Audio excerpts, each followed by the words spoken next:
Gold bars with 99.99% purity don't exist in nature. They are the result of a human obsession with perfection, forged through fire, chemistry, and precision engineering. The transformation begins with ore, raw, dirty, and unremarkable.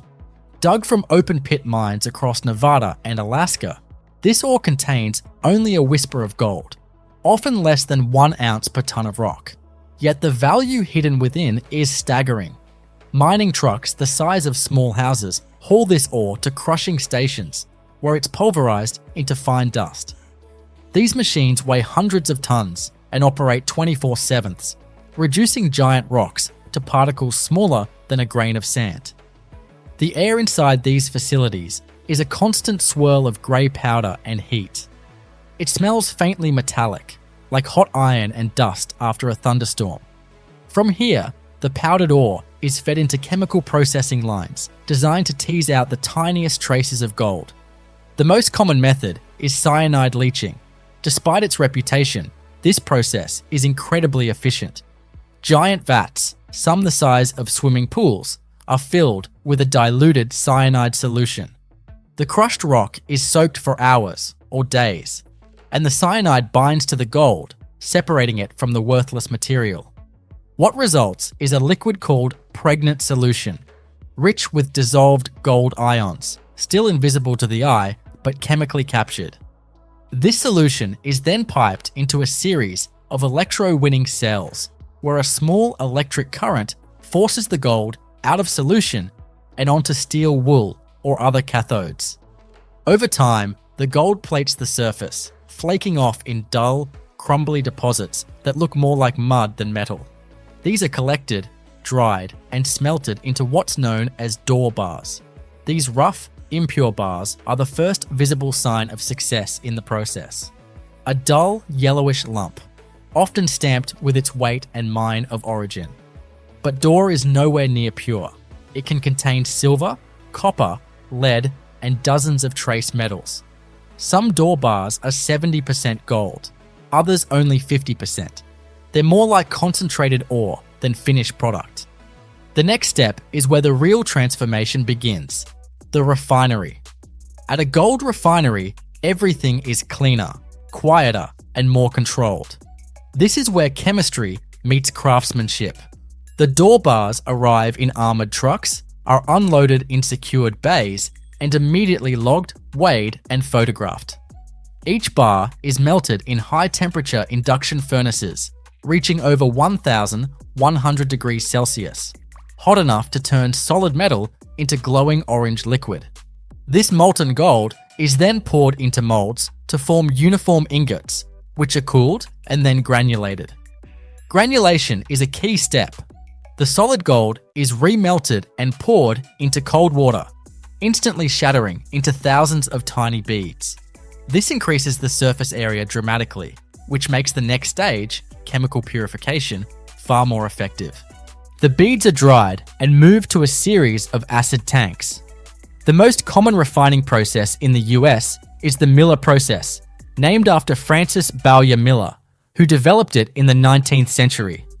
It's elegant in its simplicity. Chlorine gas is bubbled through molten gold. The chlorine reacts with base metals, especially silver, copper, and zinc, forming metal chlorides which rise to the surface as slag. The gold, now heavier and untouched by the chlorine, sinks. What's left behind is gold of about 99.5% purity. That may sound like the end, but it's not even close. For central banks, bullion depositories, and international standards, 99.5% doesn't cut it.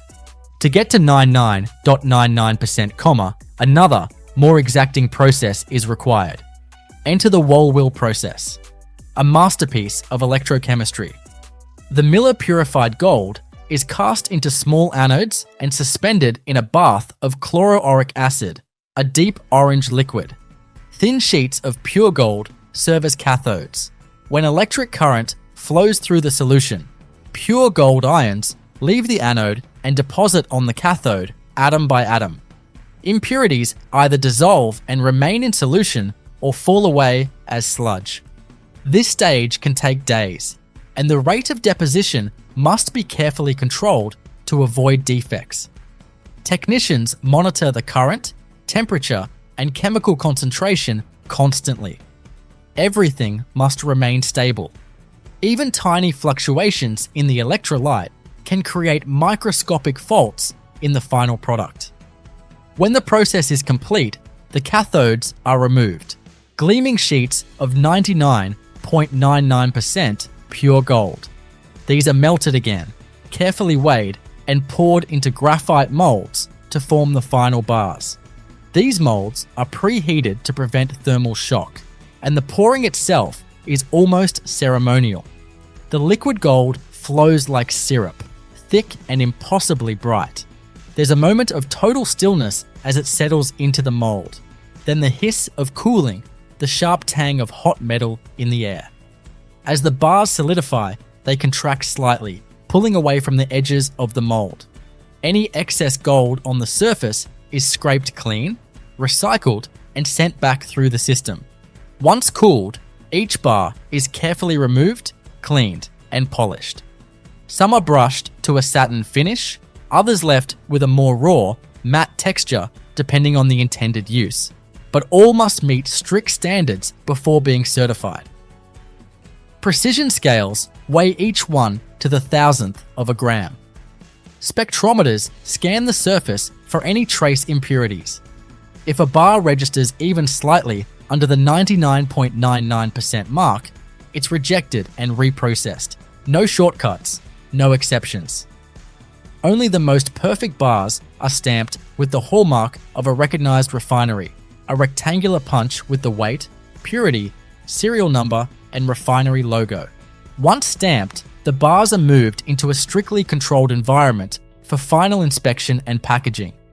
Here, human hands take over from machines. Wearing gloves and anti-static lab coats, technicians examine each bar under bright, cold lighting. They look for imperfections, small pits, uneven edges, faint scratches. Even a minor visual flaw can impact a bar's acceptance on the international market. Some refiners use soft cloths to buff away micro-abrasions, but nothing abrasive enough to alter the surface or reduce weight. The air in this part of the facility is filtered constantly to eliminate dust, and temperatures are kept stable to prevent any condensation or moisture contamination. Gold is soft. 22-carat jewelry can be dented with a fingernail, so every precaution is taken to prevent physical contact between bars.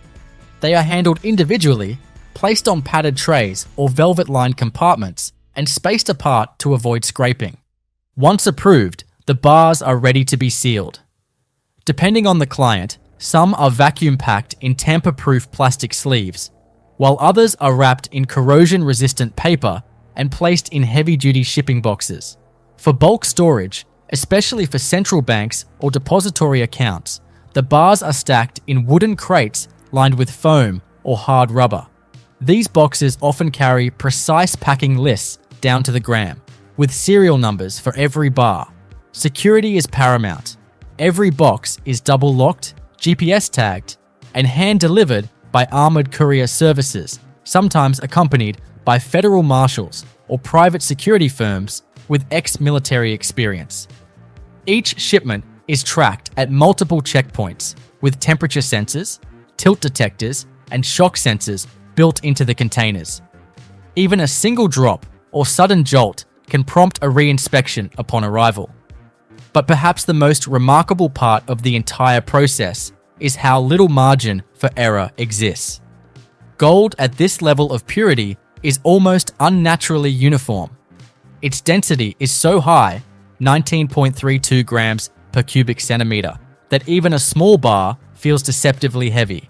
A standard good delivery bar, used in global banking, weighs 400 troy ounces, or about 27.4 pounds.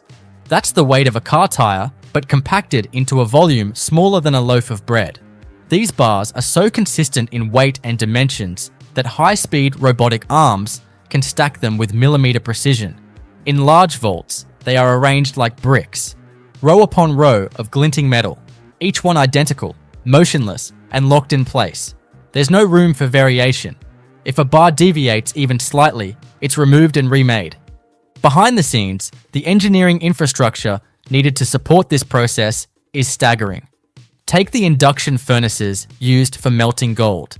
These aren't open flames, they're advanced electromagnetic systems that heat crucibles to over 2000 degrees Fahrenheit without touching the metal directly. Coils of copper wire generate alternating magnetic fields that induce current within the gold itself, causing it to heat from the inside out. This method eliminates contamination from fuel or combustion gases. The crucibles are made from high-purity graphite or specialized ceramics that can withstand repeated heating and cooling cycles without cracking.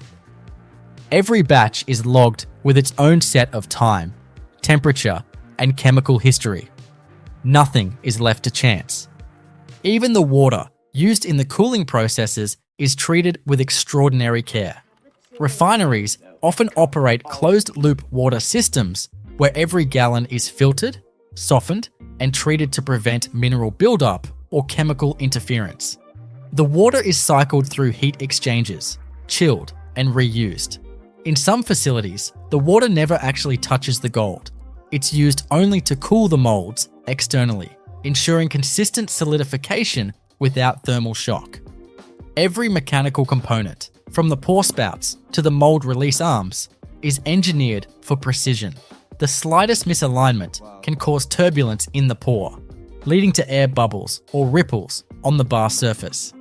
That's why many modern refineries use automated pouring machines with robotic arms calibrated to deposit exact volumes of molten gold at controlled speeds and angles. Beyond the mechanical marvels, there's the chemistry. Silent, invisible, but no less vital. The electrolyte solutions used in the Wohlwill process are monitored by digital sensors and lab technicians in real time. pH levels, gold ion concentrations, temperature, and conductivity are all tracked continuously. Samples are drawn hourly, tested in clean rooms under fume hoods, and compared against historical benchmarks. If the solution starts to accumulate trace contaminants, it's filtered or replaced. Some refineries operate in full clean room conditions, where technicians pass through air showers and wear full-body suits to avoid introducing even microscopic particles. In such environments, gold can be deposited so purely that it registers at 99.999%, used not for bars, but for electronics and satellite components where atomic-level precision matters. There's also an entire layer of quality control dedicated to assaying the precise measurement of a bar's purity. Traditional fire assay, a method thousands of years old, is still used in combination with modern techniques. A tiny sample is scraped from the bar, weighed with ultra-sensitive microbalancers, then melted and chemically separated using lead and fluxes in a furnace. The resulting bead of pure metal is weighed again, and the difference provides a direct purity reading. Meanwhile, spectrographic analysis uses X-rays or lasers to scan the surface and internal composition of the bar without damaging it. These tools can detect not just gold, but the presence and concentration of every other element down to parts per million. Only after multiple confirmations will a bar be granted its final certificate. And even then, the chain of custody continues. Each bar's serial number is entered into secure databases, often cross-referenced with national registries and international bullion exchanges. These records include not just the bar's specifications, but also its production date, source mine, refining batch, and intended recipient. Some facilities even embed RFID chips or microscopic laser engravings invisible to the naked eye, enabling instant authentication anywhere in the world. It's not just about security, it's about trust. A 99.99% gold bar isn't just a commodity, it's a promise of precision that can't be faked. A token of absolute reliability in a system that depends on consistency. In the US, many of these gold bars end up in places the public will never see. Underground vaults at the Federal Reserve Bank of New York hold thousands of them, stored for foreign governments and international institutions. Each one rests in dim, climate-controlled chambers, guarded by steel doors weighing over 90 tons. Others are held in private depositories, such as Fort Knox, where security measures border on mythic, motion detectors, blast-proof doors, and guards trained in anti-intrusion protocols. Yet regardless of where they go, every bar starts the same way. A trace amount of gold embedded in rock, coaxed out through science, and refined by human mastery into a form as close to elemental perfection as we can achieve. What sets the making of a 99.99% pure gold bar apart from any other industrial process isn't just the materials or machines, it's the absolute intolerance for error. In nearly every step, from extraction to final storage, the process walks a tightrope between extreme precision and immense physical forces. Take the granulation stage, for example. Once the molten gold is poured into cold, deionized water, it doesn't just cool, it shatters, almost violently, into thousands of small, irregular spheres. This moment is brief, but critical. If the water isn't the right temperature, or if the pour is too fast or too slow, the gold can clump or flatten, leading to inconsistent granules that don't dissolve uniformly in the acid bath. Inconsistencies like that echo forward through the entire refining chain, potentially throwing off chemical balances or electroplating rates. And so, even something as seemingly mundane as pouring gold into a tub of water becomes a tightly managed procedure, run in carefully shielded rooms with high-speed cameras monitoring the splash pattern. Further down the line, there's the issue of cross-contamination, an ever-present threat when dealing with metals at this level of purity. Every pipe, tray, and crucible that touches the gold must be made of materials that won't leach even the tiniest particles into the batch. Stainless steel can't be used for certain steps. It can release trace elements like nickel or chromium under high heat. Even the tools used for stirring or skimming the molten surface are often made of inert materials, like fused silica or graphite, selected specifically for their chemical neutrality. Refineries go to extraordinary lengths to eliminate contamination. Ventilation systems run through HEPA and carbon filters. Humidity is kept low. Personnel are barred from wearing perfumes, lotions, or any substance that could aerosolize and interact with open systems. In some high-end operations, workers even switch shoes between clean zones to avoid tracking microscopic dust from one process room to another. All this rigor isn't just for purity, it's also for reproducibility. One of the less obvious challenges in gold bar production is batch consistency. Not only must each bar hit the 99.99% benchmark, but it must do so in exactly the same way as the others in its lot. Banks and institutional buyers expect uniformity because it simplifies resale, collateralization, and auditing. If one bar in a shipment differs slightly in hue, luster, or weight distribution, it raises questions, even if it's technically within specs. That's why refineries build out highly standardized production templates. They run trial batches. They keep exhaustive process logs. Some even use AI monitoring systems that track every step and flag deviations in real time, whether it's a temperature spike in a furnace coil or a minor change in electrolyte concentration. In many ways, these facilities operate more like semiconductor fabs than metal foundries. But for all the precision, the human element hasn't disappeared. Master smelters still oversee the pour. Senior assayers still sign off on certificates. It takes years to develop the instinct to spot a bad batch before the data confirms it. Sometimes it's the texture of the slag or the way a bar cools and contracts that tips them off. These are the kinds of judgment calls machines can't yet replicate. There's also a deep institutional memory in these places, a culture of perfectionism passed down through apprenticeships, shift rotations, and meticulous training. Many workers in top-tier US refineries have spent decades in the same facility, watching the same metal evolve under different generations of technology. Once the bars are cast, cleaned, weighed, and stamped, they don't go straight into circulation. First, they're quarantined. This step, often overlooked, is a kind of internal holding period during which the bars undergo random sampling and post-process analysis. A few are pulled from each batch and subjected to destructive testing, melted down, assayed again, or analyzed under electron microscopes to check for structural anomalies. Others are X-rayed or scanned using ultrasonic testing, ensuring there are no hidden voids or density inconsistencies. These checks serve two purposes. They catch potential flaws and they provide legal defensibility. If a bar later shows issues in the marketplace, the refinery can prove it met all standards at the time of release. Then comes the question of storage. High-purity gold is surprisingly fragile. It doesn't rust or corrode, but it scratches easily. To prevent damage, bars are often interleaved with soft, acid-free tissue paper or stored in individual plastic cases. In some refineries, especially those that deal in retail-sized bullion, each bar is laser inscribed with a QR code or serial number, so it can be tracked individually.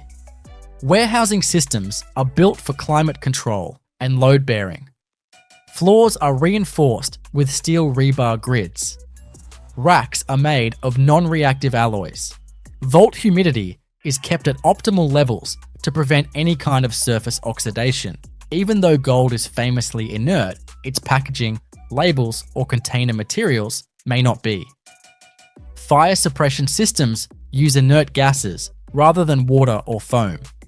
Lighting is low, security is constant, and everything from temperature logs to door openings is time-stamped and digitally recorded. In some cases, bars are never touched by human hands again after being placed in vault storage. When central banks or hedge funds buy gold, they rarely take physical possession. Instead, they own title to specific bars, registered under their names, but housed in third-party facilities. This system, known as allocated storage, means that a particular bar, say serial number 123456 from batch B137, belongs to one client and one client only. If that bar is ever moved, reassigned, or swapped, it triggers a full audit trail. Some clients request photographic confirmation or even 3D scans of their bars to verify authenticity and condition. Others go further, dispatching third-party inspectors to conduct spot checks and ensure their holdings are physically present.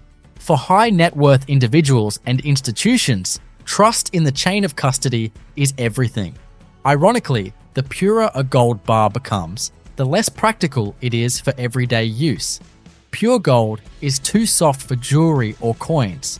It bends, scratches, and wears down too easily. That's why consumer gold is usually alloyed with copper, silver, or other metals to make it durable.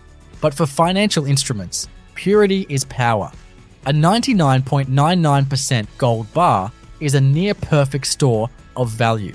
Dense, stable, universally recognized, and remarkably compact. It's immune to inflation, rust, and political boundaries. And unlike digital currency or real estate, it needs no explanation or infrastructure to hold its value. It just sits there, quiet, inert, brilliant. The final destination of these bars varies. Some are flown overseas in chartered cargo planes, wrapped in padded vault crates, and guarded by private security teams from tarmac to tarmac. Others move directly into domestic bank reserves. Some find their way into ETFs, where each share is backed by fractional ownership of physical bullion. A small number are purchased by private individuals, usually through dealers or auctions. But no matter where they go, each one tells the same story. Thousands of steps, millions of dollars in equipment, and a level of precision that borders on the obsessive, all to produce a block of metal that, at first glance, seems perfectly simple. That's the paradox of gold bar production. It's the pursuit of something elemental, something ancient and familiar, using methods that are hyper-modern and ruthlessly exact. It's turning chaos, dusty rocks, boiling acids, and electrical current into perfect symmetry. It's science, craftsmanship, and engineering, distilled into a process where nothing is improvised and every decimal point matters.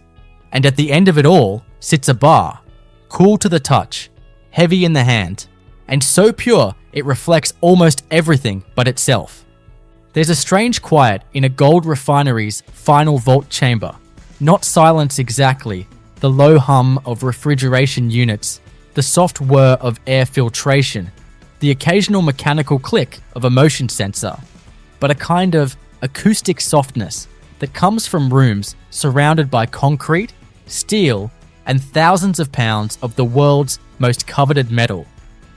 The atmosphere here feels dense. Every surface is subdued, every movement intentional. This is where the journey ends, and yet the stakes remain impossibly high. For some refineries, a single day's output in this room might exceed $100 million in value. And every bar, every single one, is expected to be indistinguishable from the last. This final stage isn't about transformation anymore. It's about verification, custody, and continuity. Even though the bar has already been weighed, assayed, and certified, it's now subjected to another layer of checks. Dimensional verification.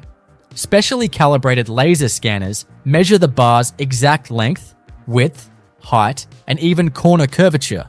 These devices don't just confirm shape, they help detect counterfeits, as even a microscopic deviation from standard specs can be a red flag. Fake gold bars, usually tungsten cores clad in real gold, can sometimes match weight and even pass basic X-ray scans, but they fail under dimensional scrutiny, as the density of tungsten is slightly different, forcing forgers to adjust shape. That's why real bars are scanned down to hundredths of a millimeter.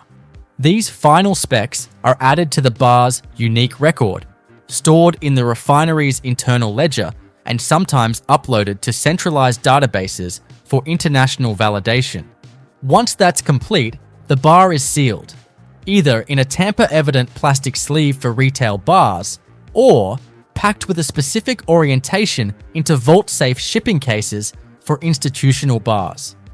Some of the higher-end facilities use vacuum sealing, not for aesthetic reasons, but to prevent even microscopic environmental exposure during long-term storage. Gold itself doesn't react easily, but packaging labels, adhesives, and nearby materials sometimes can, especially over decades. In a few extreme cases, such as government reserve bars intended for 50-plus year storage, bars are sealed inside inert gas chambers and placed in corrosion-proof alloy cases. These measures may sound excessive, but in the world of sovereign reserves, where bars could change hands 3 generations from now, long-term integrity isn't negotiable. What's more fascinating is how human and machine processes interweave in this final stretch. For all the automation, there's still a person, often a senior vault technician, responsible for approving the final bar manifest. Their initials, their authorization codes, their oversight serve as the final gate before a bar is allowed to leave the refinery. This individual is often one of the most trusted employees in the entire organization, with decades of experience and a security clearance rivaling that of military contractors. Even the mundane actions, signing off on packing slips, verifying QR codes, inspecting tamper-evident seals, are executed with the gravitas of someone signing over the title to a national treasure. Because, in essence, that's what this is. The shipment of the gold bars is its own operation, independent from the refinery's internal logistics. For domestic distribution, armored transport vehicles, many custom built for precious metals, arrive with their own team of armed personnel. These vehicles aren't just reinforced, they're GPS tracked in real time, equipped with panic locks, tire disabling systems, and hidden compartments. Drivers rotate shifts regularly to prevent predictable patterns, and routes are kept secret until departure. For international delivery, things get even more elaborate. The bars are packed into IATA-compliant cases, sealed by both the refinery and the receiving institution, then flown in the cargo holds of major airlines, often under the supervision of specially trained handlers who never let the shipment out of sight, even during customs clearance. Inside a commercial jetliner's cargo bay, it's likely that amid crates of electronics, industrial parts, or pharmaceuticals, there's a pallet carrying several $1 million in gold bars, sitting silently behind locked bulkhead doors. These shipments aren't insured in the traditional way. Instead, they're covered by niche, high-risk insurance underwriters who specialize in bullion, artwork, and other high-value cargo. Some policies include onboard couriers who travel in first class and carry encrypted communication gear able to authorize emergency reroutes or interventions if any red flags arise en route. When the bars arrive at their destination, be it a central bank in New York, a private vault in Zurich, or a customs inspection office in Singapore, they're received with a protocol not unlike diplomatic cargo. Chain of custody documents are reviewed, seals inspected, weights confirmed. In some cases, a sample bar from the shipment is selected and taken into a side room for density testing, ultrasonic scanning, or spectrometer analysis. These checks are rarely about doubting the refinery. Instead, they're about proving continuity, that what left one vault is exactly what entered another, without any substitutions, tampering, or swapping in between. From there, the bars may be placed into national reserves, used to back currency positions, or allocated to institutional investors. Many will never be touched again. They'll simply sit, silently appreciating, quietly validating the economic strength of whoever owns them. They are not circulated, not melted for jewelry, not reminted as coins. They are bars, finished products, final forms. But even though this bar may have reached its end state, the story of its making contains another layer. The environmental and regulatory frameworks that shape every ounce of gold refined in the United States. Behind the gleaming final product is a massive web of compliance, sustainability practices, and oversight. The cyanide used in leaching is highly toxic. Its use is strictly regulated, monitored under programs like the International Cyanide Management Code. Refineries must show full accountability for how reagents are stored, handled, neutralized, and disposed of. Spent cyanide solutions are detoxified through processes like the INCO method, where sulfur dioxide and air are introduced to break down residual cyanide into harmless compounds. Sludge from acid tanks is treated, filtered, and sometimes sent to secondary facilities for metal recovery, ensuring every microgram of gold is extracted before waste is declared. Air quality in these plants is also tightly managed. Gold smelting releases trace amounts of sulfur dioxide, lead, and arsenic, elements that are captured using scrubbers and filtration stacks, analyzed daily to ensure emissions remain within EPA standards. Water used in cooling and rinsing is sent through closed-loop recycling systems, cleaned via reverse osmosis or ion exchange systems before reuse. Many US refineries have adopted green certifications, not only for environmental compliance, but also to meet the rising demand for ethical gold in international markets. Banks and governments increasingly require documentation proving that their bars come from conflict-free, traceable sources. This includes documentation from mine to market, detailing everything from labor conditions at the mine site to carbon emissions during transport. What this means is that a single 400-ounce gold bar, stamped and resting in a silent vault, carries with it an invisible pedigree, a complete history of every hand, machine, molecule, and regulation that touched it. It's more than just a hunk of metal. It's a perfect, finite expression of human systems operating at their most disciplined. It's the product of high-temperature chemistry, precision metallurgy, regulatory law, global economics, and obsessive quality control. Even as it sits untouched, a 99.99% pure gold bar remains in motion, at least in terms of accounting, finance, and geopolitical significance. These bars don't just represent stored wealth, they serve as the invisible scaffolding of the global economy. In the background of nearly every major financial system, from central banks to international trade settlements, physical gold bars continue to play a stabilizing role. The very fact that these bars are so pure, so uniform, and so flawlessly produced is what makes them trustworthy as instruments of last resort. If everything else fails, currencies, markets, governments, gold bars remain gold bars. But let's step back into the physical world for a moment, because there's a tactile reality to these bars that financial charts and economic models can't capture. The moment when a freshly poured bar is lifted from its mold is almost sacred in the refinery. It's done with heavy-duty tongs or robotic grippers, never bare hands. And the bar, still radiating heat, is carefully placed onto a cooling rack or stone slab to finish solidifying.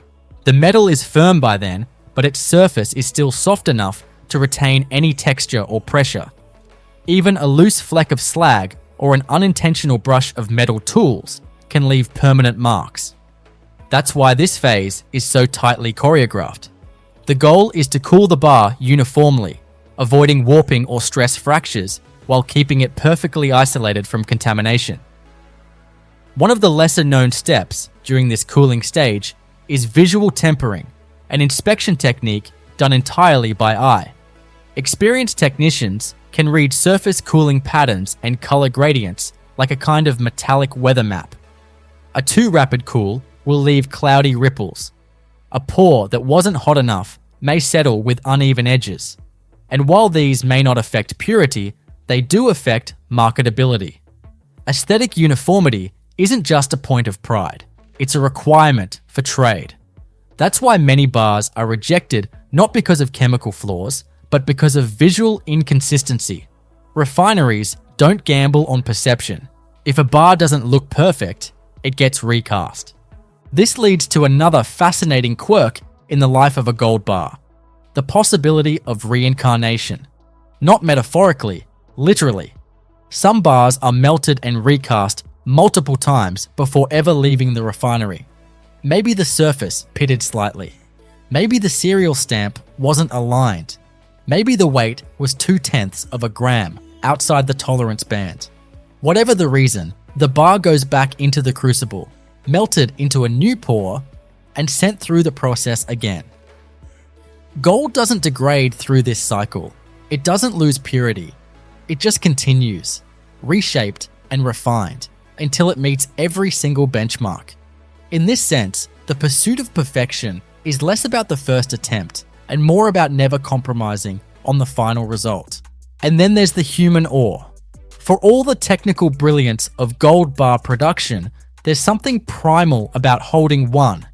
Even seasoned vault workers, those who handle these bars daily, speak of a kind of weight that goes beyond mass. 27 pounds may not sound extreme, but when concentrated into something smaller than a sheet of paper, it becomes unnerving. The density feels unnatural, like picking up a stone that refuses to match its size. Some people describe it as dead weight, not because it's lifeless, but because it has no give, no buoyancy. It's the kind of weight that seems to pull your arm straight to the floor. The tactile experience is equally unique. Unlike coins or jewelry, a gold bar isn't highly polished. It has a soft luster, almost matte in certain lighting, with a faintly granular texture from the mold.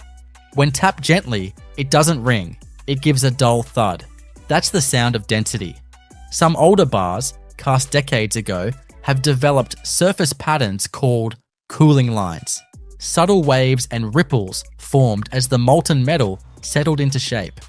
These aren't flaws. In fact, they're considered part of the bar's identity, especially in legacy reserves. They carry a kind of visual fingerprint, a reminder of the moment that particular bar came into being. But in modern refineries, these natural variances are vanishing. Robotic pouring systems, tightly controlled atmospheres, and uniform mold temperatures mean most bars now look eerily identical. This consistency is vital for large institutions which prefer homogeneity for ease of storage, stacking, and auditing.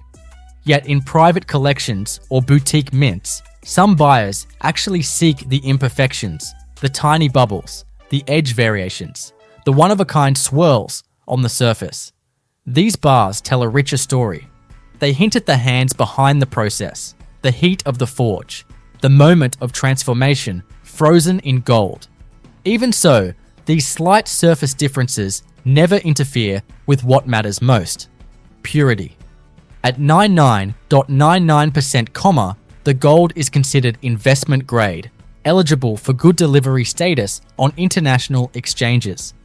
Reaching this level of precision is partly about advanced chemistry and engineering, but it's also about relentless iteration. Refineries don't just run one purity test, they run several. One batch may be tested with X-ray fluorescence, another with fire assay, another with ICP-MS, inductively coupled plasma mass spectrometry. These methods cross-check one another, providing statistical certainty that every bar meets the spec. The smallest deviation is grounds for a complete batch halt and rework. Once approved, each bar's data is encoded and stored indefinitely. Many refineries maintain digital archives that go back decades. A bar cast in 1998, for example, could still be looked up today. Its production record, original assays, transport logs, and even the name of the technician who signed off on it. Some vaults use blockchain systems to log this data, creating a permanent, tamper-proof record of each bar's existence. This kind of traceability is increasingly demanded in global markets. In an age of synthetic forgeries and economic manipulation, trust is built on documentation as much as on purity. Even the molds used in production undergo strict life cycle management. Graphite molds, for instance, can only be used a limited number of times before microscopic erosion begins to affect shape. After each pour, molds are inspected, weighed, and sometimes scanned with laser profilometers to detect surface wear. Once they're outside acceptable tolerances, they're retired and replaced. Some high-end operations use ceramic molds with specialized coatings to reduce adhesion and thermal stress. Others have moved to 3D printed refractory molds, allowing rapid prototyping and custom branding for commemorative bars. Branding, in fact, plays a subtle but powerful role in the perception of gold bars. The purity may be the same across brands, but reputation varies.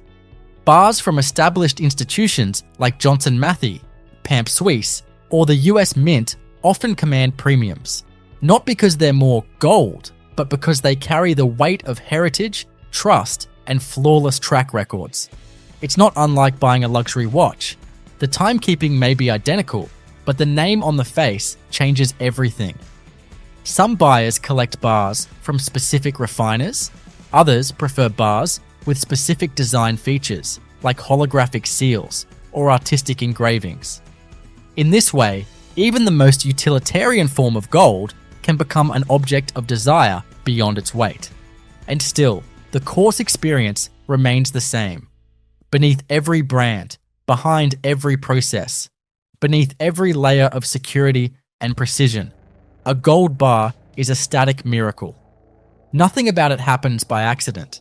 It is formed through heat, dissolved in acid, purified by electricity, shaped by gravity, and weighed by lasers. It moves through systems so exacting that most industrial processes wouldn't survive them. And yet, the end result is simple: a rectangle, a number, a weight, a value. In the rust-colored haze of a vast scrapyard, beneath a sky streaked with smoke and metallic dust, millions of motorcycles lie in silence. They rest in tight rows and towering stacks, their forms twisted, charred, corroded by time. You can spot the relics of entire generations: classic 70s cruisers with tank emblems barely legible, plastic-bodied scooters from the 90s sun-bleached to chalky white, Modern sport bikes with their fiberglass fairings shattered like shells. These aren't simply discarded machines, they're once beloved companions of daily life. Some carried groceries, others carried dreams.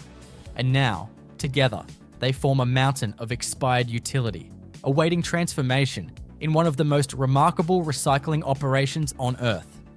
Every year, more than 10 million motorcycles worldwide are retired from service. And while some are sold for parts or dumped in landfills, a growing number are processed through state-of-the-art recycling plants, where they are broken down to their molecular essence, reduced to base metals that will feed the global hunger for steel, copper, and aluminum. And behind that transformation lies an orchestra of heavy machinery, conveyor systems, chemical extraction stations, and human precision. An industrial ballet choreographed for maximum efficiency and almost no waste. The journey begins long before the motorcycles ever touch the steel floor of the recycling facility. They arrive in convoys, packed tightly onto flatbed trucks, train cars, and shipping containers, hauled in from every corner of the region. Many are collected from urban impound lots, abandoned in alleyways, or handed over voluntarily by owners under vehicle retirement schemes. The intake point at the recycling plant resembles a customs checkpoint. Every vehicle is weighed, catalogued, and digitally scanned. High-resolution cameras document the frame and license history where possible, and the entire load is logged into a database for traceability. This is not a chaotic scrap heap. It's a tightly regulated material flow where each kilogram of metal will be accounted for. Only a tiny fraction of bikes, usually those with rare parts or collectible frames, are flagged for special handling. These are diverted to a disassembly zone where skilled technicians dismantle them manually, salvaging components like vintage engines, speedometers, or headlight assemblies that can be cleaned, rebuilt, and resold. But for the vast majority, those bent, burned, or mechanically beyond repair, the path forward leads directly into the mechanical belly of the recycling line. At the beginning of the main line, the motorcycles are stripped of their most hazardous components. First, robotic arms equipped with imaging sensors identify and remove batteries. Most motorcycles still use lead-acid batteries, which are heavy, chemically reactive, and require isolated processing. The arms clamp down delicately, yet firmly, extracting the battery block and dropping it into a sealed chute that leads to a chemical treatment unit. Simultaneously, fluid extraction systems engage with the motorcycle's tanks and lines using vacuum pressure to remove gasoline, brake fluid, engine oil, and coolant. These liquids are funneled into separate reservoirs where they're either purified for industrial reuse or incinerated in energy recovery systems. What emerges on the other side of this phase is a stripped down carcass, dry, inert, and mostly composed of steel, aluminum, plastic, and copper. The next stage is dramatic. One by one, the motorcycle skeletons are lifted by overhead gantry cranes and placed onto the in-feed conveyor of the pre-shredder, a machine as large as a school bus and 10 times as loud. Inside, twin rotating shafts outfitted with hardened steel teeth begin to devour the bikes. It's not just destruction, it's reduction. Frames are twisted and cracked into chunks. Wheels are compressed into warped discs. Engine blocks snap open under the pressure of opposing crusher arms.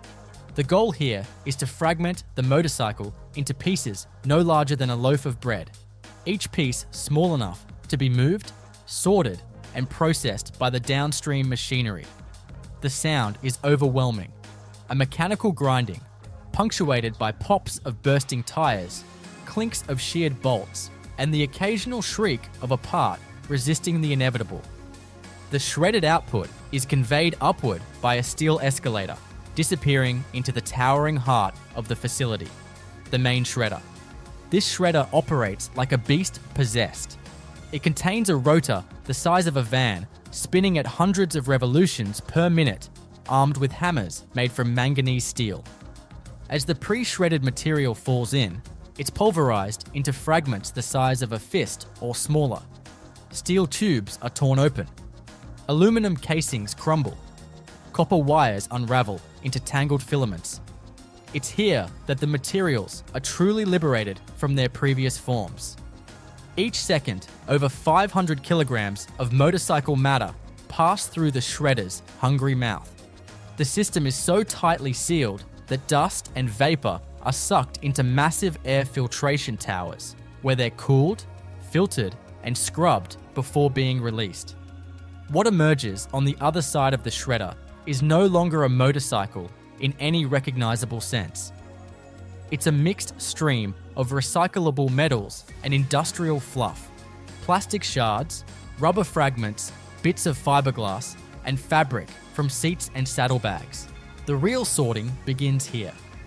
The mixture hits a wide vibrating conveyor known as a trommel screen, which sifts out finer particles and dust. Larger chunks continue onward, where a magnetic drum separator extracts ferrous metals like steel and iron. The powerful magnet pulls them up and over the drum, causing the magnetic materials to arc through the air and land in a dedicated steel bin. What remains is a chaotic tumble of non-ferrous metals, primarily aluminum and copper, and non-metallic debris. To isolate the aluminum, the line uses an eddy current separator. This ingenious device spins a magnetic rotor at high speed, generating an opposing magnetic field that repels conductive non-ferrous metals. Aluminum parts, especially wheel rims, engine housings, and handlebars, are launched forward into their own container. Lighter plastic and rubber, unaffected by the magnetic forces, simply fall to the ground. But copper, the most valuable and difficult to extract metal, requires a more surgical approach. High-speed vision systems scan the remaining stream using X-ray fluorescence to identify copper by its atomic signature. Then, in a fraction of a second, bursts of compressed air fire from hidden nozzles, knocking the copper pieces off the belt with sniper-like precision. These might include fragments of starter motor windings, stator coils, or wiring harnesses. Everything is sorted on the fly, every millisecond counted. The precision is stunning, especially considering the volume. Some plants process over 150,000 kilograms of mixed scrap per day, with copper recovery rates exceeding 95%.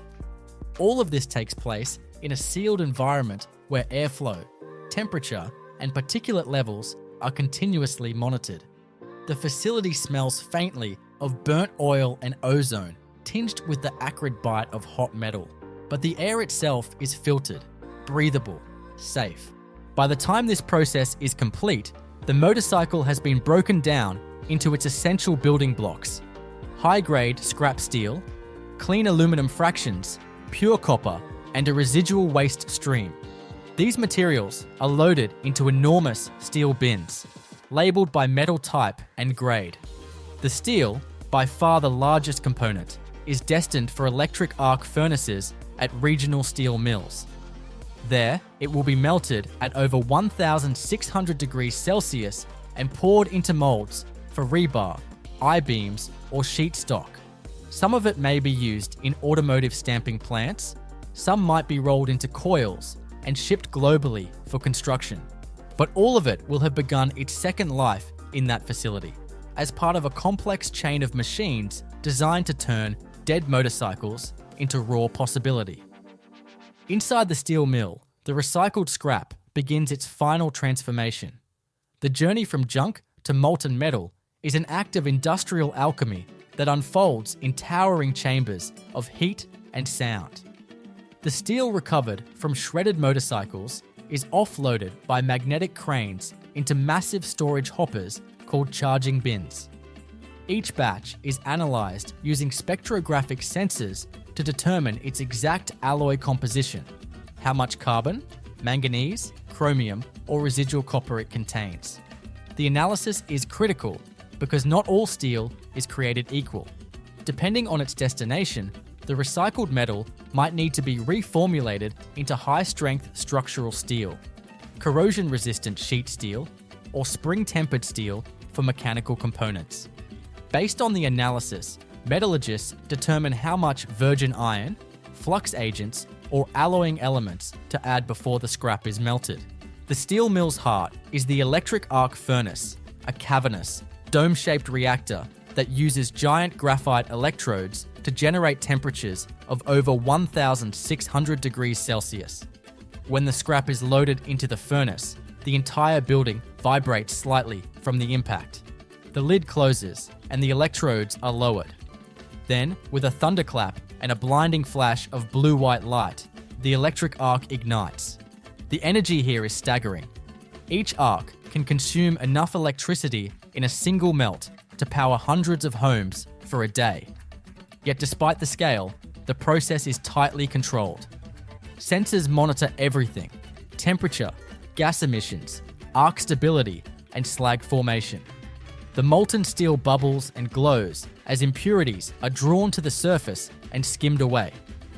Within an hour, thousands of kilograms of scrap are liquefied into glowing orange metal, ready for casting. What makes this moment profound is the transformation it represents. Moments earlier, this steel was still wearing the ghost of a motorcycle, still curved in the shape of a fuel tank or threaded through a brake rotor. Now it is fluid, elemental. It will be poured into molds to create billets or slabs, then rolled, forged, or drawn into new shapes. Some of this recycled steel might go into building the structural beams of a new city hospital. Some might be used for manufacturing appliances or railway track. In some poetic cases, the steel is used again for motorcycle frames, forming the skeletons of the very machines it once inhabited. It's a closed loop of material that can repeat infinitely, each time with less energy and less environmental cost than starting from mined iron ore. That's part of what makes this system such a technical marvel. It doesn't just reclaim materials, it reduces carbon footprint at every stage. Producing steel from scrap uses up to 74% less energy than smelting from raw ore. It emits dramatically fewer greenhouse gases, consumes less water, and produces less slag waste. The electric arc furnaces are often powered by renewables, and even where fossil fuels are used, the efficiency gains are undeniable. But perhaps more impressive than the numbers are the mechanisms of environmental protection built directly into the system. Every step of the recycling line is designed to minimize leakage, capture pollutants, and recover usable byproducts. Take, for example, the air handling system. As motorcycles are shredded and melted, a cocktail of metal dust, hydrocarbons, and fine particulates is released. Instead of venting this into the atmosphere, the facility uses negative pressure zones and ductwork to suck the air into a complex filtration network. Massive bag houses, warehouse-sized rooms filled with thousands of fabric filters, capture the dust particles, which are periodically shaken loose and collected for safe disposal or further refinement. Downstream of the bag house, a chemical scrubber uses lime slurry to neutralize acid gases like sulfur dioxide, converting them into harmless calcium salts. This captured material sometimes even finds use in cement manufacturing. Above it all, stacks equipped with real-time sensors continuously measure emissions, feeding data into national environmental dashboards. The entire system runs under the watchful eyes of regulators, software, and increasingly, AI models trained to flag anomalies before they become violations. Even the wastewater is a closed loop. The hydraulic systems that cool and lubricate the shredder lines, as well as the quenching systems in the melt shop, produce vast volumes of hot, contaminated water. But rather than being discharged, this water is collected in subterranean holding tanks, where it undergoes a multi-phase treatment process. First, oil skimmers and sedimentation chambers remove the largest contaminants. Then the water passes through activated carbon beds, reverse osmosis membranes, and UV sterilization units. After being filtered to near potable quality, the water is reused within the plant, a continuous cycle that drastically reduces consumption. The floors themselves are sloped and grooved to capture every drop, and even the vehicle wash stations, used to clean the incoming bikes before shredding, are tied into the same reclamation circuit. Of course, managing all of this requires coordination on a breathtaking scale. The factory floor is a living system of conveyors, hoppers, feeders, ducts, and robotic arms, all synchronized through a central control room. Dozens of operators sit before vast banks of monitors, watching sensor feeds and performance graphs, ready to intervene if something falls out of range. The entire operation runs on a digital twin, a virtual model of the facility that mirrors every valve, motor, and belt in real time. This allows engineers to predict wear, optimize throughput, and simulate future upgrades without ever touching a wrench. Even the shredding teeth are monitored. Each one is tagged and tracked through its lifespan with predictive models telling technicians exactly when a tooth will dull or crack. On average, the teeth are replaced every 500 tons of material, an operation performed by specialized maintenance bots that enter the shredder cavity with magnetic grippers and high-torque fasteners, minimizing downtime. Outside the facility, logistics take over. The sorted metals are not merely piled into containers and forgotten, they are routed with surgical precision. Steel, aluminum, and copper are tracked by batch number, composition, and destination. Each shipment is barcoded and scanned as it's loaded onto rail cars, barges, or trucks. The steel is often moved in red-hot slabs, straight from the casting mill to nearby rolling facilities. Aluminum, lighter and more sensitive, is typically cast into ingots or logs, then wrapped and shipped to automotive plants or electronics foundries. Copper is processed into cathodes or rods, ready for wiring manufacturers. Nothing is wasted. Even the industrial fluff, the residue of plastic, foam, and rubber that couldn't be cleanly separated, is compressed into fuel pellets used in cement kilns. It's dirty fuel, yes, but in controlled combustion environments with advanced scrubbers. It burns cleaner than coal and recovers energy that would otherwise be lost. One of the most intriguing aspects of the process lies in its circularity. Some of the very companies that manufacture motorcycles also partner with the recycling facility to close the loop. They may purchase recycled steel to fabricate new frames, or recycled aluminum for engine casings. In high-end factories, new wiring looms contain copper that once coursed through the ignition coils of older bikes. It's not just sustainability, it's identity reborn. In some cases, motorcycle brands will even trace the recycled content in their products, marketing bikes with frames made from legacy steel, a material with a past. There's something poetic in that. The idea that machines, which once roared across highways, can live again, not just as ghosts of their former selves, but as the literal foundation of what comes next. This intricate choreography of machines, materials, energy, and time isn't just an industrial operation. It's a testament to the engineering brilliance required to sustain a high-consumption society without drowning in its own waste. The millions of motorcycles that pass through this system each year are more than mechanical carcasses. They are material reservoirs, containers of embedded energy and human effort that, when processed intelligently, offer a bridge between past utility and future potential. Recycling at this scale is not a stopgap, it's a way forward. Once the recycled metals leave the factory, their story doesn't end, it multiplies. They enter a vast, global supply chain where the borders between waste and resource vanish. The steel from a dismantled motorcycle frame in Indonesia might be melted, cast, and rolled in South Korea, then shipped to Vietnam, where it becomes part of a new suspension bridge, or sent to Japan to form the chassis rails of high-speed trains. Aluminum recovered from wheels and engine casings may find its way into laptop frames in Taiwan, window fittings in Dubai, or beer cans in Germany. Copper, the hidden circulatory system of every bike, makes perhaps the most far-reaching journey. Once extracted and purified, it becomes wiring, circuit boards, solar panel connectors, or electric vehicle motors in dozens of countries. In just months, the material that once sped down back roads and alleyways may be part of something entirely new, moving at the speed of light through fiber optic infrastructure or helping drive a high voltage transmission line across a desert.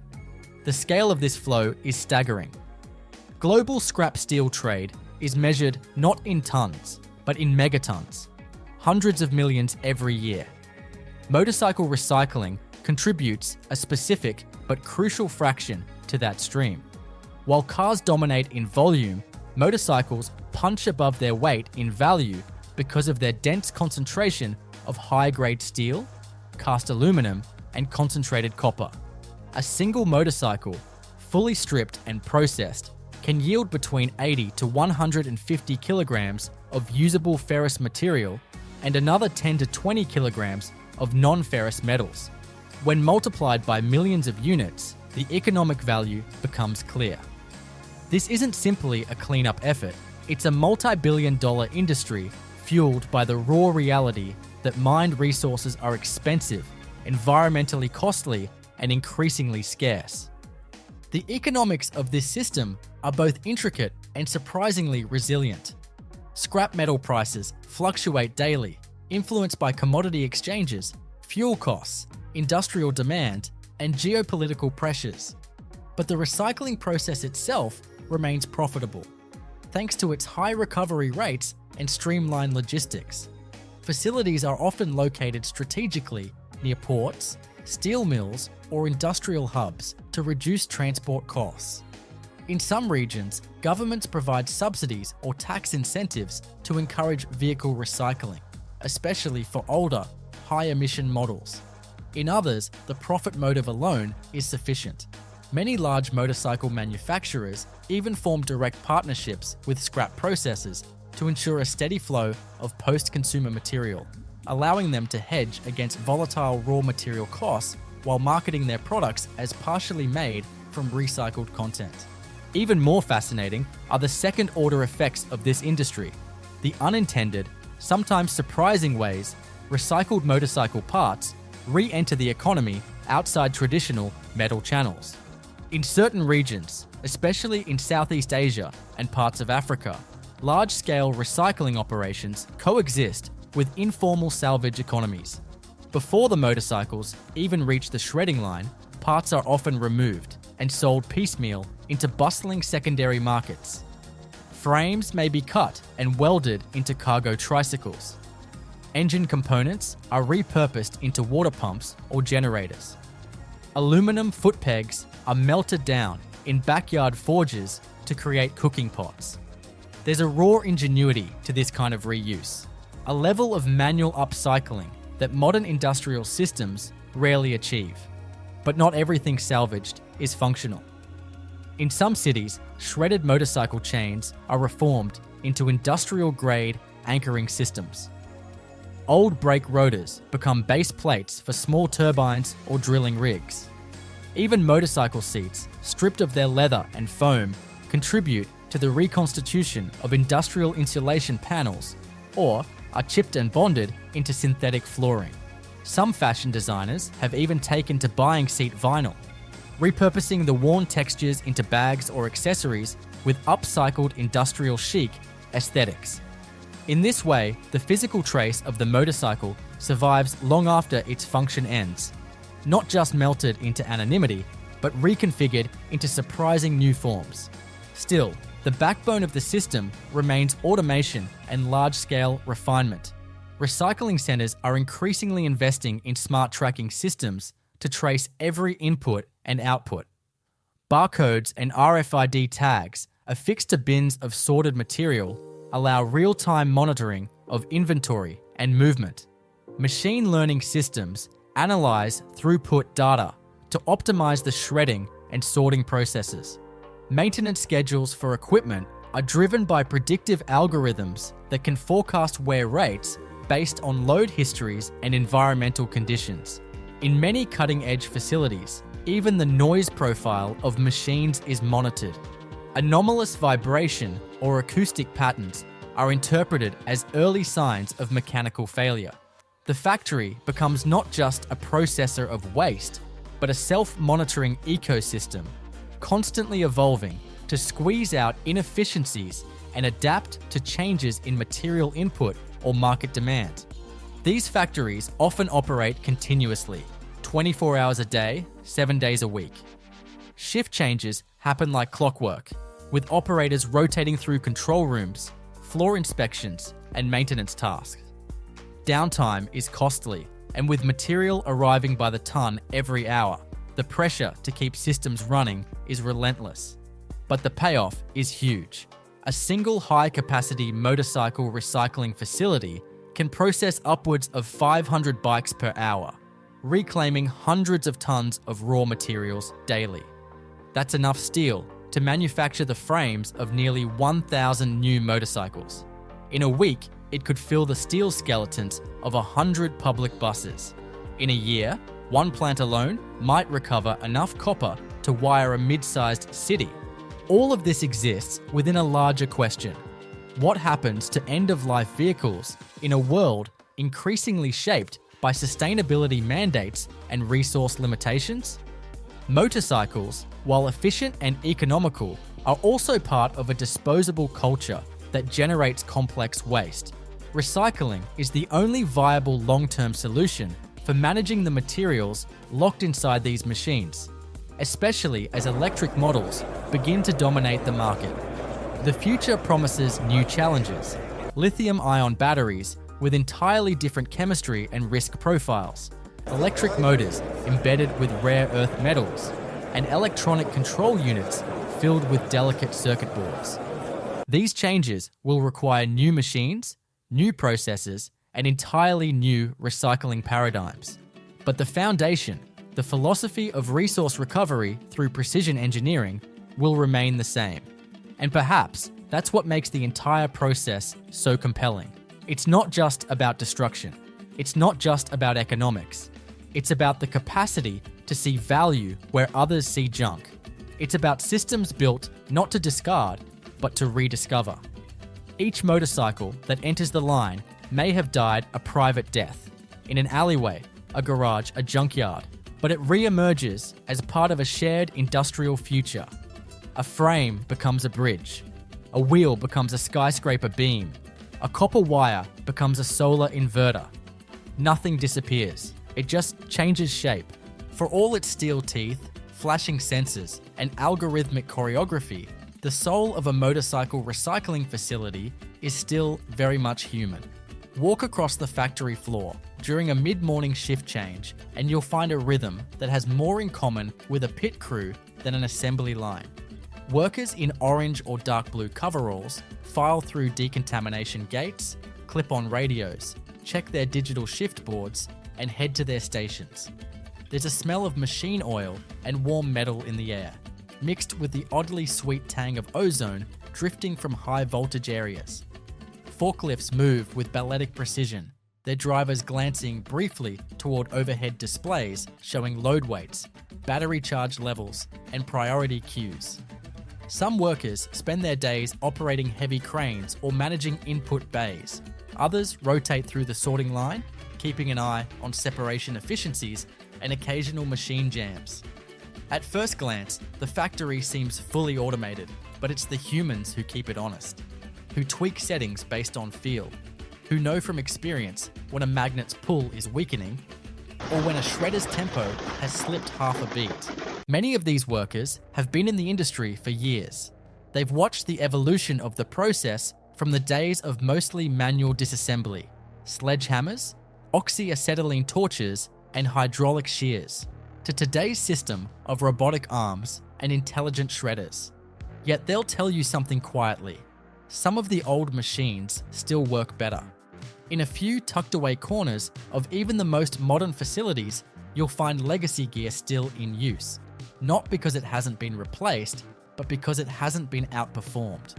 One example is the vibratory screen separator nicknamed the Rattler, a piece of post-war quad sorting equipment built in Germany, still capable of separating ferrous and non-ferrous fractions with uncanny accuracy.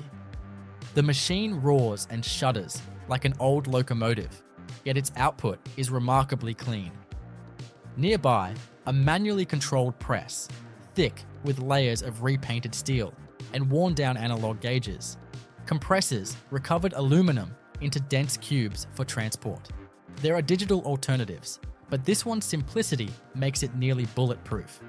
A veteran operator, hands blackened with graphite dust, adjusts its hydraulic tension with the kind of tactile precision no software can replicate. It's these people, the ones with grease under their fingernails and instinct in their muscles, who serve as the connective tissue between machine and material. They know which motorcycles yield better metal, which batches of scrap to treat cautiously, and when the sensors are lying. One worker, a soft-spoken man who's been on the line for over 2 decades, gestures to a bin of shredded aluminum and says, without looking, "That one's from scooters, Japanese ones. You can tell by the color and the cut pattern.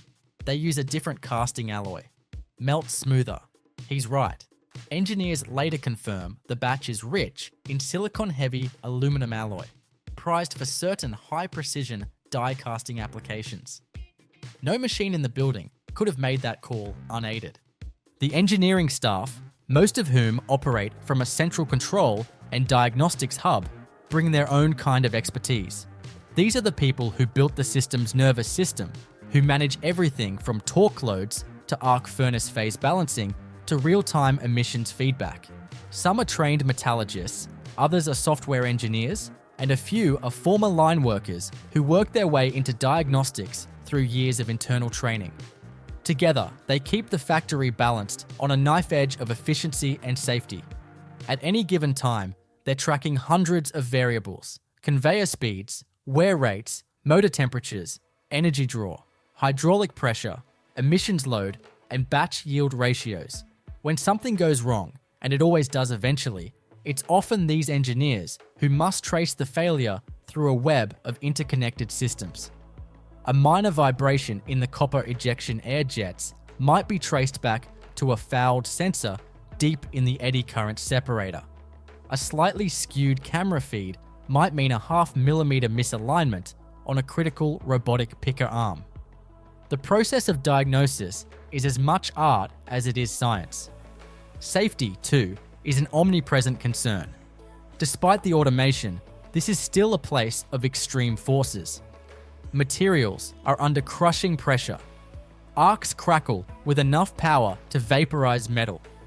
Hydraulic systems can exert thousands of pounds of force. Because of that, safety systems are layered, redundant, overlapping, and constantly evolving.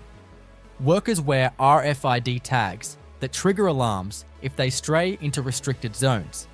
The plant uses motion tracking systems that can halt machinery mid-cycle if a human form enters a prohibited area. Every tool, from torque wrenches to cutter blades, is scanned out and back in again. Nothing is left loose. Every hour, safety teams make rounds, checking guardrails, recalibrating emergency stops, and inspecting eyewash stations. Every incident, no matter how small, triggers a review. When a forklift operator once clipped the corner of a sorting chute and cracked a feed funnel, the entire route was redesigned within a day. Yet for all the risk, there's also pride, a quiet kind of craftsmanship that permeates the workforce. These are not just operators and maintainers. They're stewards of a highly tuned, ever-changing process. Some facilities run internal competitions. Who can fine-tune the shredder to its highest recovery efficiency? Who can run the copper sorter at peak yield for the longest continuous shift?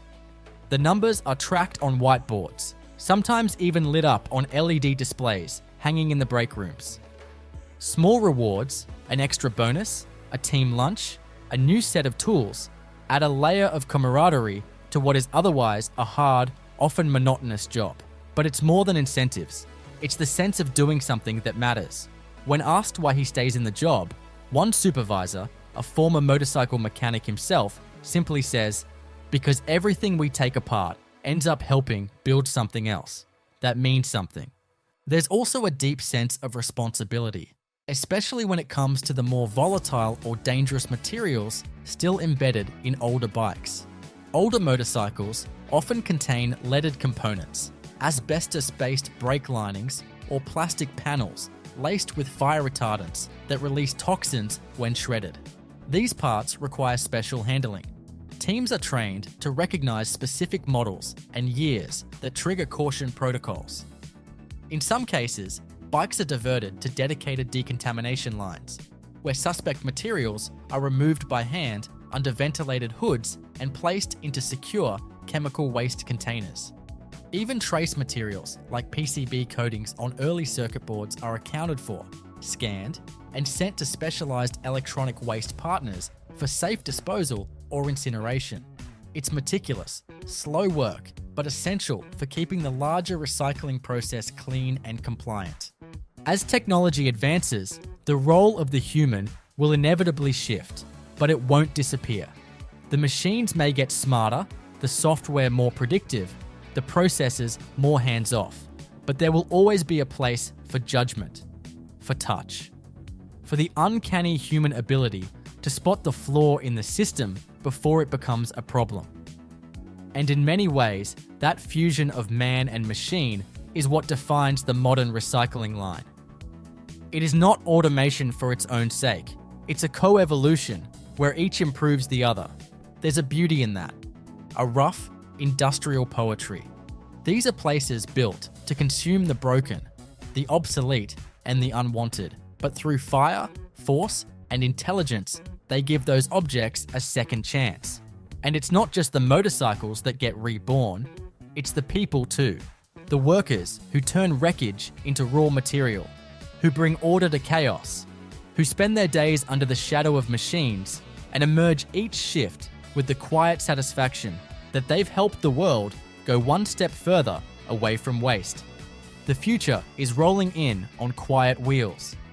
Across the globe, the unmistakable rumble of internal combustion is giving way to something subtler. The whisper of electric motors and the high-pitched whine of regenerative braking systems. Electric motorcycles are becoming more than a novelty.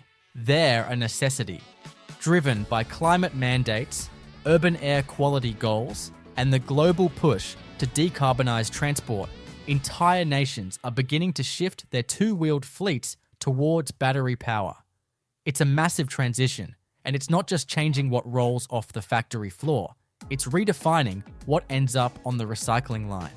Unlike their gas-powered predecessors, electric motorcycles bring with them a new complexity, especially when it comes to materials recovery. At the center of it all is the battery, a dense, chemical-packed heart that stores energy and, once depleted, becomes a potential hazard, or a valuable source of rare earths and high-purity metals, depending on how it's handled. Lithium-ion battery packs from electric motorcycles aren't just heavier, they're structurally integrated into the frame. In many modern models, the battery isn't merely a detachable box under the seat. It's bolted, bonded, and often cooled through embedded channels. Disassembling one safely is an operation that demands more than just gloves and a wrench. Facilities that process end-of-life electric bikes must begin with isolation procedures. Batteries are removed in sealed containment zones, often with robots or insulated tools operated behind blast-resistant glass. Workers wear arc flash suits and insulated gauntlets because even a partially charged cell can deliver enough current to ignite a fire or cause severe injury. Before any cutting happens, each battery is drained through a controlled discharge circuit, a rack of resistors and heat sinks that pull remaining energy from the pack slowly and safely, converting it into harmless thermal output. Only when fully inert can the battery proceed to the next phase. From here, it enters one of the most complex systems in the modern recycling world: battery material recovery. Unlike the mechanical shredding of steel and aluminum, lithium-ion battery recycling relies on chemical extraction and thermal treatment. The cells are first disassembled, casing separated from electrodes, electrolyte residues neutralized. Then the electrodes themselves, often composed of lithium cobalt oxide or nickel manganese cobalt blends, are heated in a low oxygen furnace to drive off organics and solvents. What remains is a concentrated metallic residue known as black mass. This material is chemically leached, bathed in acid or alkaline solutions to separate and purify the valuable components: cobalt, nickel, lithium, manganese. It's a process as delicate as it is powerful. Even a few percentage points of recovery variance can mean the difference between profit and loss. The materials recovered from just one electric motorcycle battery are surprisingly significant. A single pack might yield enough lithium to produce a dozen smartphone batteries, enough cobalt to power a grid-scale energy storage module, or enough nickel to return to the steelmaking process. These are not incidental materials. They are critical minerals, strategic resources with tight supply chains and high geopolitical value. Reclaiming them at the end of a motorcycle's life isn't just good practice, it's fast becoming a matter of national policy. Many governments now include battery recycling quotas as part of their electric vehicle infrastructure plans. In Europe and parts of Asia, manufacturers must show that their battery packs are not only recyclable, but are, in fact, being recycled, with traceable documentation of the recovered yield.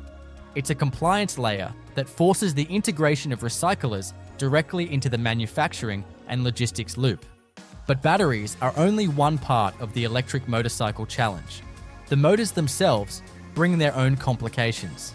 Unlike internal combustion engines, which are largely composed of steel, aluminum, and standard alloys, electric motors contain copper windings tightly wrapped around rare earth permanent magnets. These magnets, made from neodymium, dysprosium, and praseodymium, are essential for delivering the torque and efficiency required by modern electric drivetrains. However, extracting them from a motor core is a precise task. The magnets are brittle and dangerously reactive when ground. They can spark, oxidize, or even self-ignite when exposed to air and heat in powdered form. That's why many recyclers now use cryogenic cooling to safely dismantle motor assemblies. The motors are frozen using liquid nitrogen, bringing their temperature down to minus 196 degrees Celsius. At this point, materials become brittle and lose adhesion, allowing the motor to be shattered along structural lines. Once fractured, the components are separated and sorted, with magnets isolated for purification and reuse. There's also the question of circuitry. Modern electric bikes are embedded with control modules, regenerative braking systems, power inverters, and battery management units. These components contain densely packed printed circuit boards filled with tantalum capacitors, gold traces, and tin silver solder. Some even include GPS chips, SIM modules, and telematic systems. When these bikes reach end of life, the electronics must be separated before general shredding. This task is delicate and still largely manual. Skilled workers, often using microscopes and micro grippers, remove boards and modules from control housings, scanning serial numbers to match against compliance records.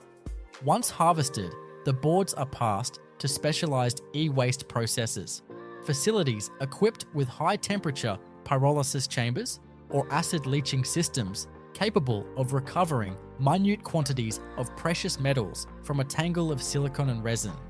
It's slow work, but the payoff is in the purity. A kilogram of processed circuit board can yield more gold than several tons of mined ore. As more electric motorcycles enter the waste stream, recycling facilities must evolve quickly. Many are now redesigning their lines with modularity in mind. Sections that can be switched between combustion engine bike processing and electric vehicle disassembly with minimal downtime. Some plants are installing AI-driven diagnostic tunnels, imaging stations that scan incoming bikes for key visual markers, automatically flagging electric units and routing them to appropriate safety zones. Others are forming direct partnerships with electric bike manufacturers to gain early access to design specs. helping recyclers anticipate future materials and plan for disassembly accordingly. This kind of collaboration marks a shift in the industry, from reactive to predictive, from linear supply chains to circular ecosystems. Yet the challenge isn't just technical, it's also logistical. Electric motorcycles are still a small percentage of the overall recycling stream, but their volume is growing exponentially. And unlike gas-powered bikes, which can often be processed in batches with little variation, electric models are highly diverse. Battery chemistries vary. Motor designs differ. Telematics hardware changes every year. For a recycler, this means constant adaptation. New training protocols, new containment procedures, new fire suppression systems to deal with thermal runaway events, those rare but dangerous moments when a damaged battery begins to overheat, vent, or combust. Some facilities now operate with full-time fire crews and thermal imaging sensors mounted across the processing line, designed to catch hotspots before they flare. There are emergency containment bunkers, steel vaults filled with fire-retardant foam, where suspect batteries are quarantined until they can be safely cooled and neutralized. All of this speaks to a central truth. The motorcycles of tomorrow will not die the same way as the motorcycles of the past. Their deaths will be quieter, but more complex. Their parts will demand greater care, more precision, deeper knowledge. And the facilities that handle them must rise to that challenge, not only to extract value, but to ensure safety, sustainability, and resilience. The shift to electric isn't just an engineering problem, it's a cultural one. It requires an entirely new mindset in the world of end-of-life vehicle processing. But it's a shift already in motion, and for those building the systems of tomorrow, it's also a thrilling opportunity. In many ways, electric motorcycles offer a paradox. They are simpler in motion, fewer moving parts, no combustion, no oil. Yet at the end of their life, they are vastly more intricate. They arrive not as machines, but as puzzles. Chemical, electrical, and mechanical all in one. Recycling them is no longer just about crushing and melting. It's about disassembly, separation, purification, and regeneration. It's about creating systems that see not just a vehicle, but a layered assembly of resources, each with its own pathway back into the world. In massive steelworks that sprawl like cities, scrap metal is reborn. Old car frames, rail lines, and industrial offcuts are fed into electric arc furnaces, where carbon electrodes as thick as tree trunks descend into the steel bath.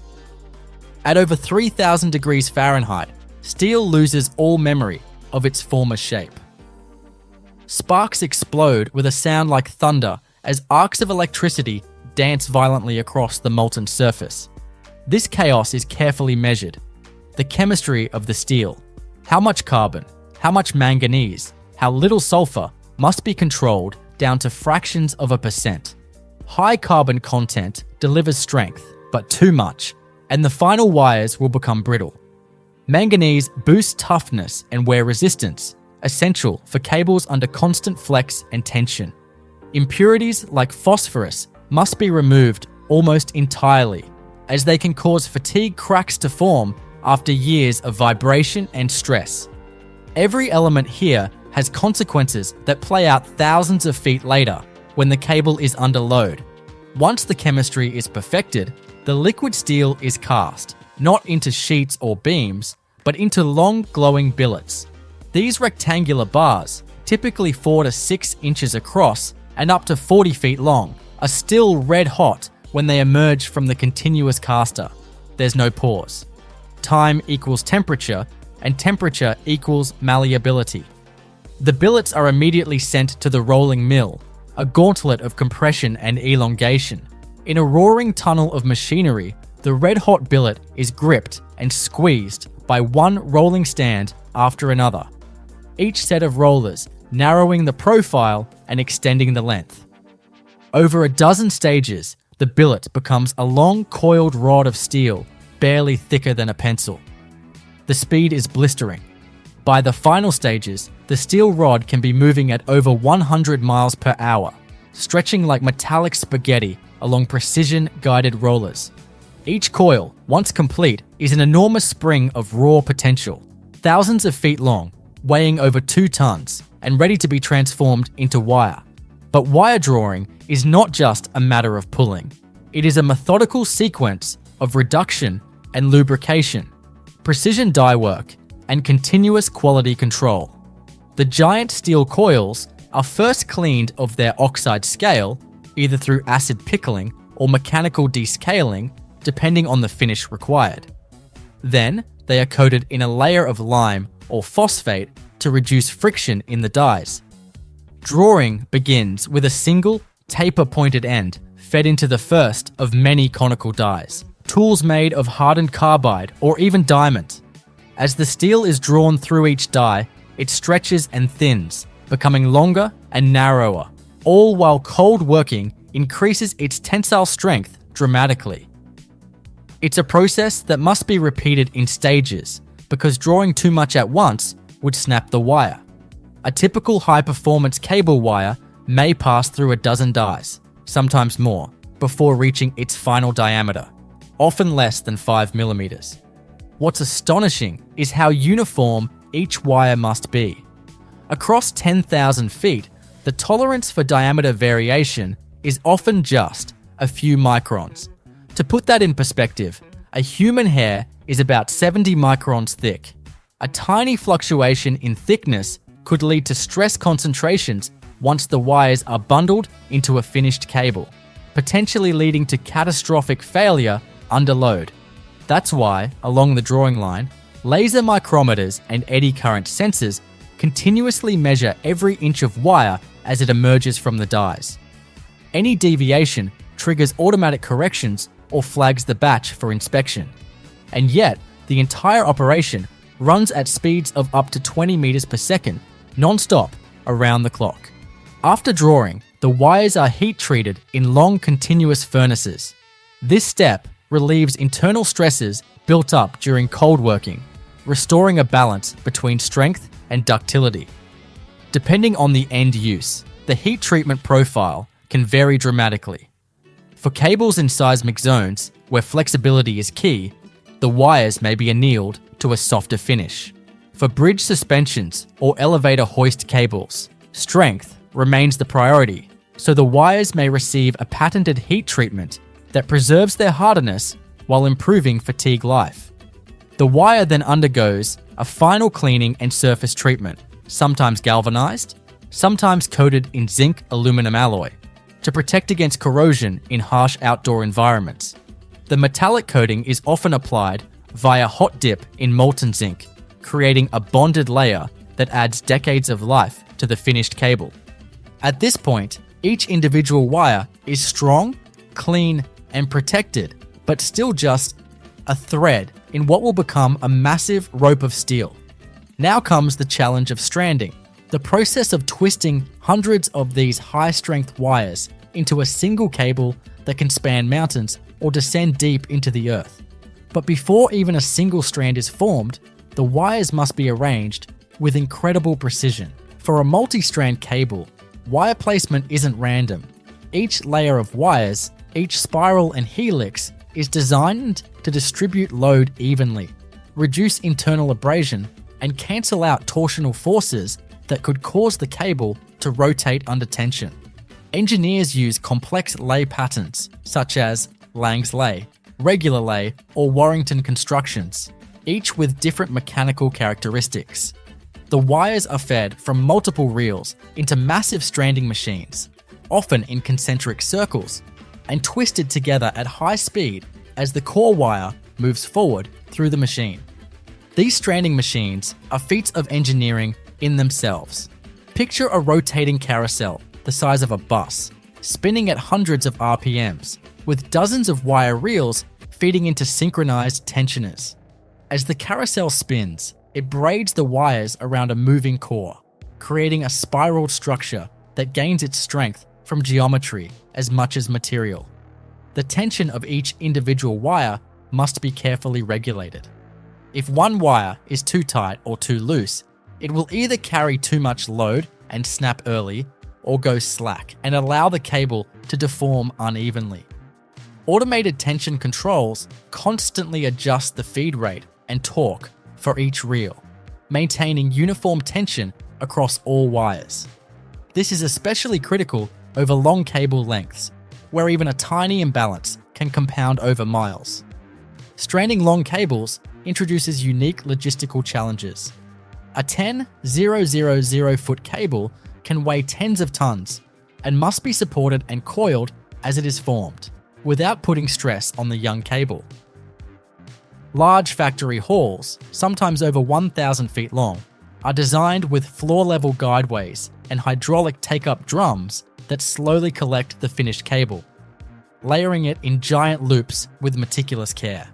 The air inside these hauls is kept at constant humidity to prevent corrosion. Workers wear soft gloves and avoid contact with the cable's surface to preserve its protective coatings. Even the floors are swept clean daily because a single grain of grit caught in the stranding line can leave a scratch that could become a fracture initiation point under load. And yet, after all this care, the cable is not yet complete. What's been made so far is typically just the strand, a bundle of wires twisted into one structural unit, but full-scale suspension cables or elevator ropes often require bundling multiple strands together, aligning them in layers and wrapping them with more steel wire to hold the assembly in place. This is where the scale truly becomes epic, with cable diameters approaching 15 inches and total weights in the hundreds of tons. Each bundle must be compacted, sometimes using hydraulic presses to reduce air gaps and make the cable as dense and uniform as possible. The finished cable is then spooled onto massive reels, some as tall as a 2-story house, or prepared for shipping in coils that are carefully braced, sealed, and protected from moisture during transit. As the final strands exit the stranding machine, glinting under high bay lights and coiling neatly onto massive take-up reels, the next phase begins. Bundling. For most industrial-scale applications, bridges, deep-shaft mining hoists, offshore mooring lines, a single strand isn't nearly enough. Instead, dozens, sometimes hundreds of these high-tensile strands are grouped together in concentric arrangements. This step is as much a geometric exercise as it is mechanical. Engineers map out the internal structure of each cable with obsessive precision. The number of strands in each layer, their lay direction, left-hand or right-hand twist, the pitch length of each spiral, every detail is optimized to create a balance of strength, flexibility, and resistance to internal movement. The bundling process begins with a cable core. Depending on the application, this might be a solid steel strand, a fiber rope, or even a hollow section for certain marine uses. Around this core, the first ring of strands is wrapped, then another layer and another, each one helically laid over the previous. As the cable grows thicker, the alignment becomes increasingly complex. The lay length, or the distance required for a strand to make one full revolution around the core, is carefully controlled to distribute stress evenly throughout the structure.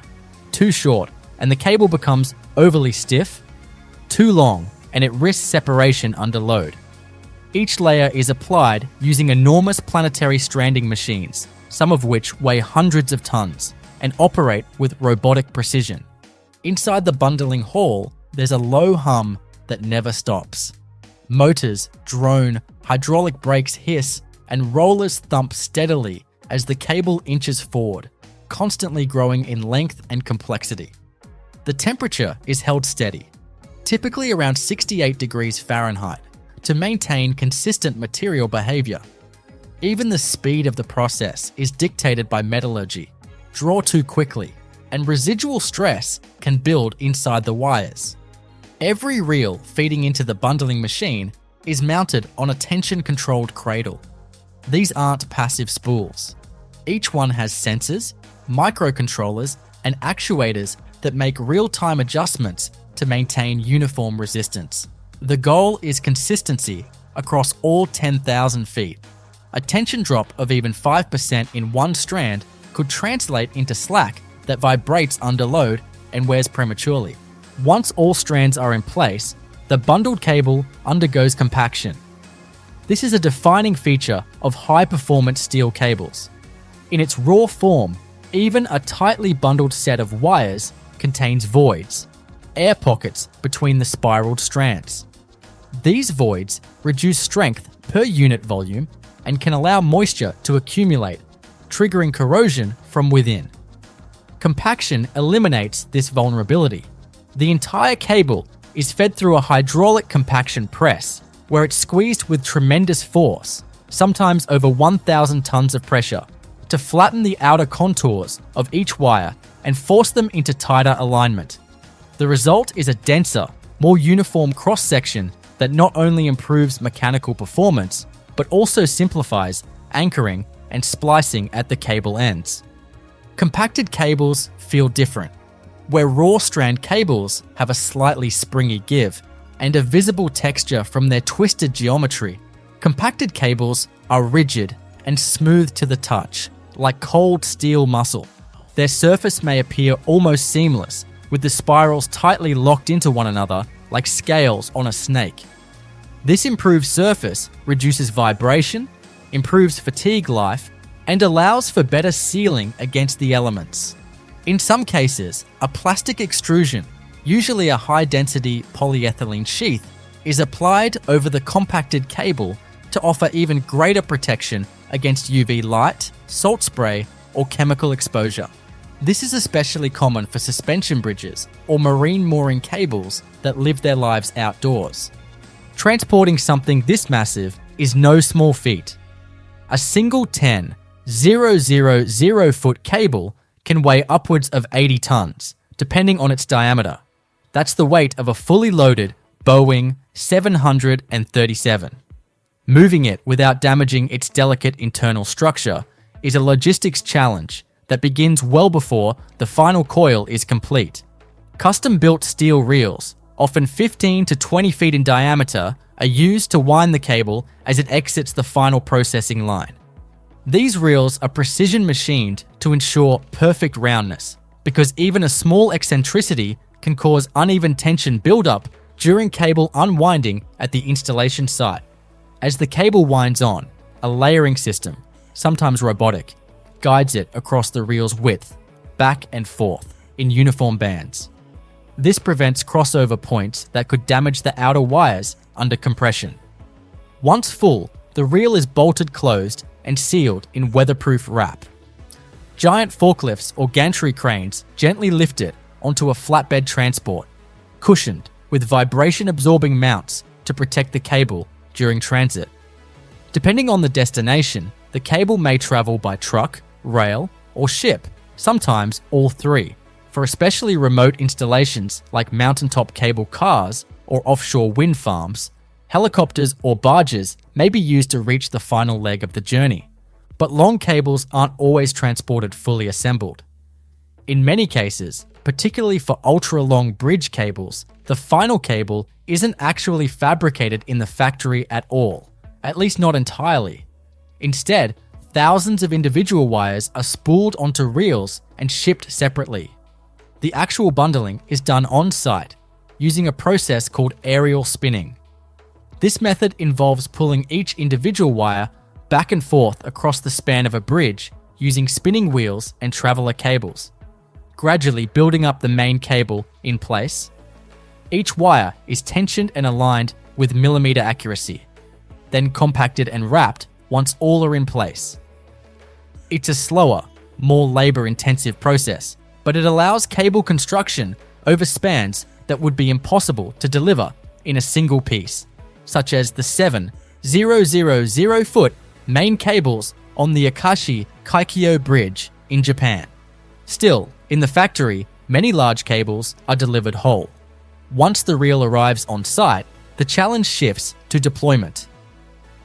Unwinding a 10,000-foot cable requires coordination, space, and tension management. You can't simply roll the reel off the back of a truck. Specialized unwinding machines, some using synchronized hydraulic braking systems, are set up to control the cable's release. These machines ensure the cable pays out smoothly without whip, kink, or snag. Temporary tensioning systems keep the cable taut as it's guided along rollers, cranes, or even across temporary support structures. At no point can the cable be allowed to twist uncontrollably or sharp bends form. Either could compromise the internal alignment of the wires and dramatically reduce strength. Once unspooled, the cable must be anchored, and anchoring these monsters is another precision task.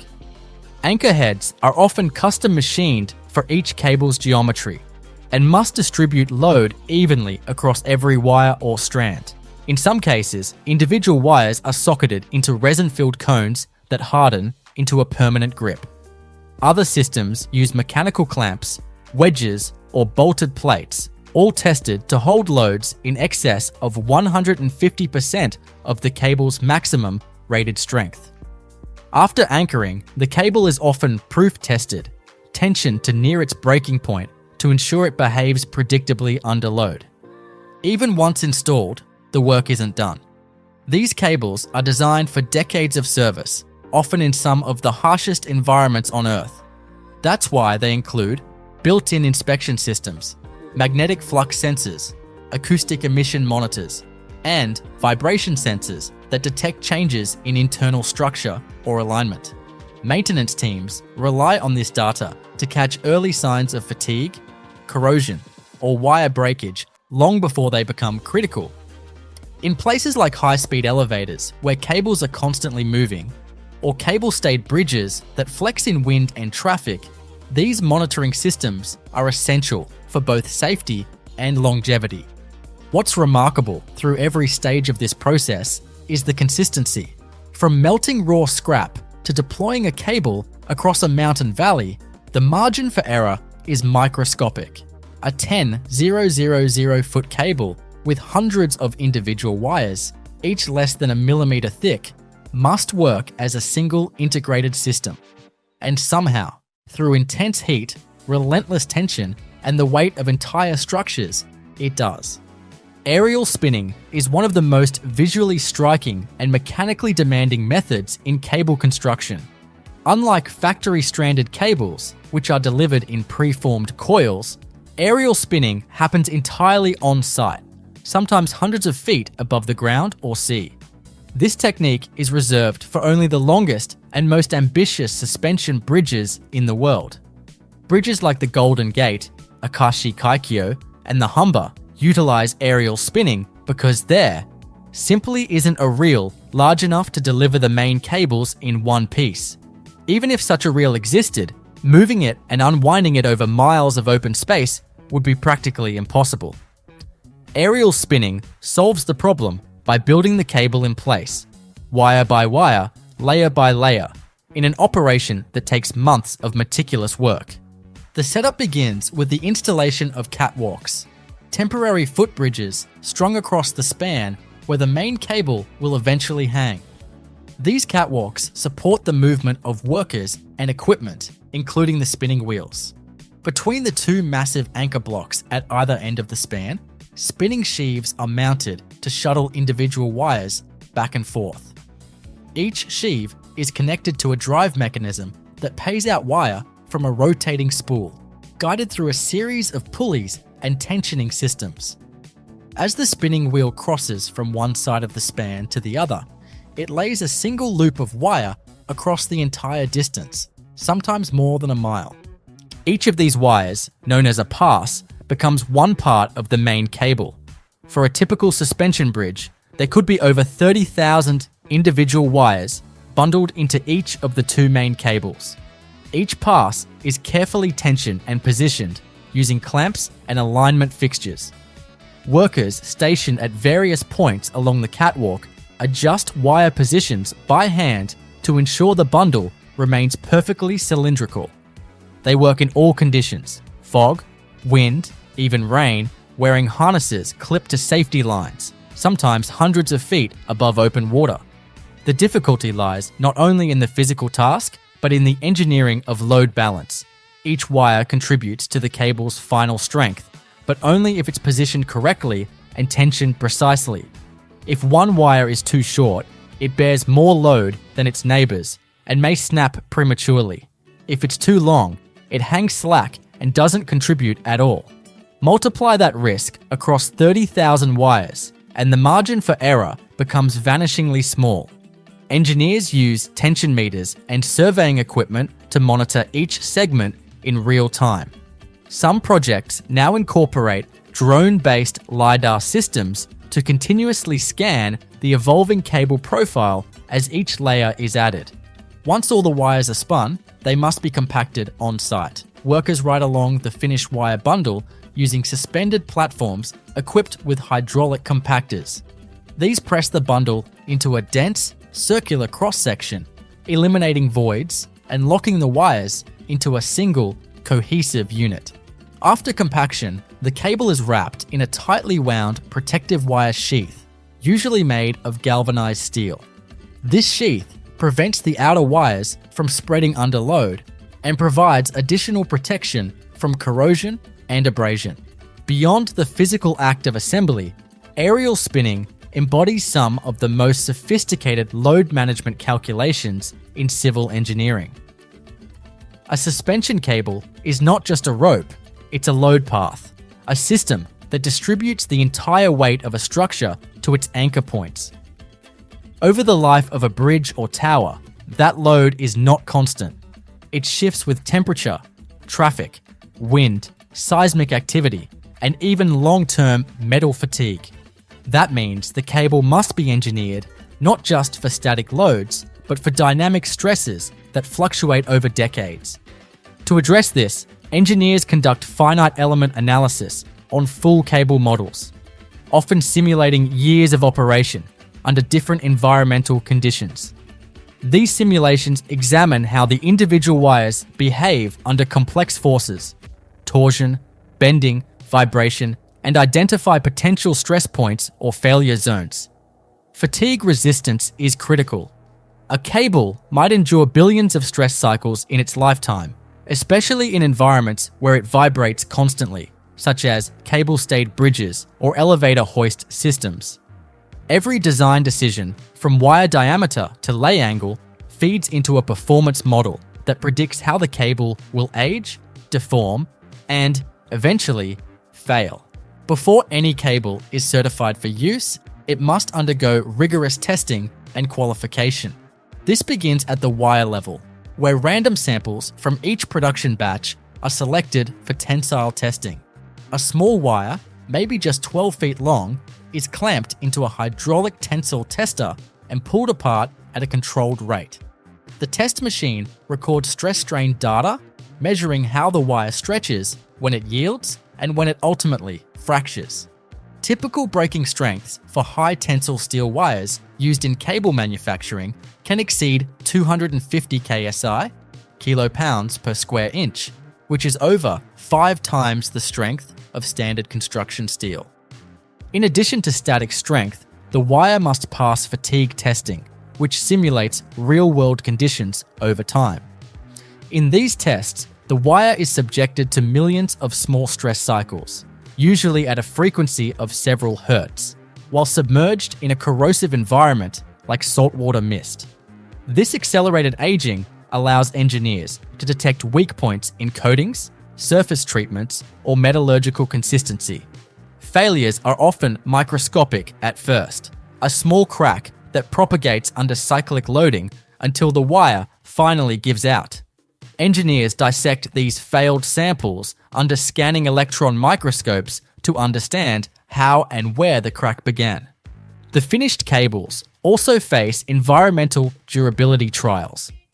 Segments of full diameter cable are exposed to high humidity chambers, UV radiation, freeze-thaw cycles, and immersion in aggressive chemicals. These aren't just about corrosion, they're about creep, hydrogen embrittlement, and electrochemical degradation, all of which can take years to manifest in service. For marine applications, cables may be placed in tidal test tanks to observe how they behave under wet-dry cycling and biofouling.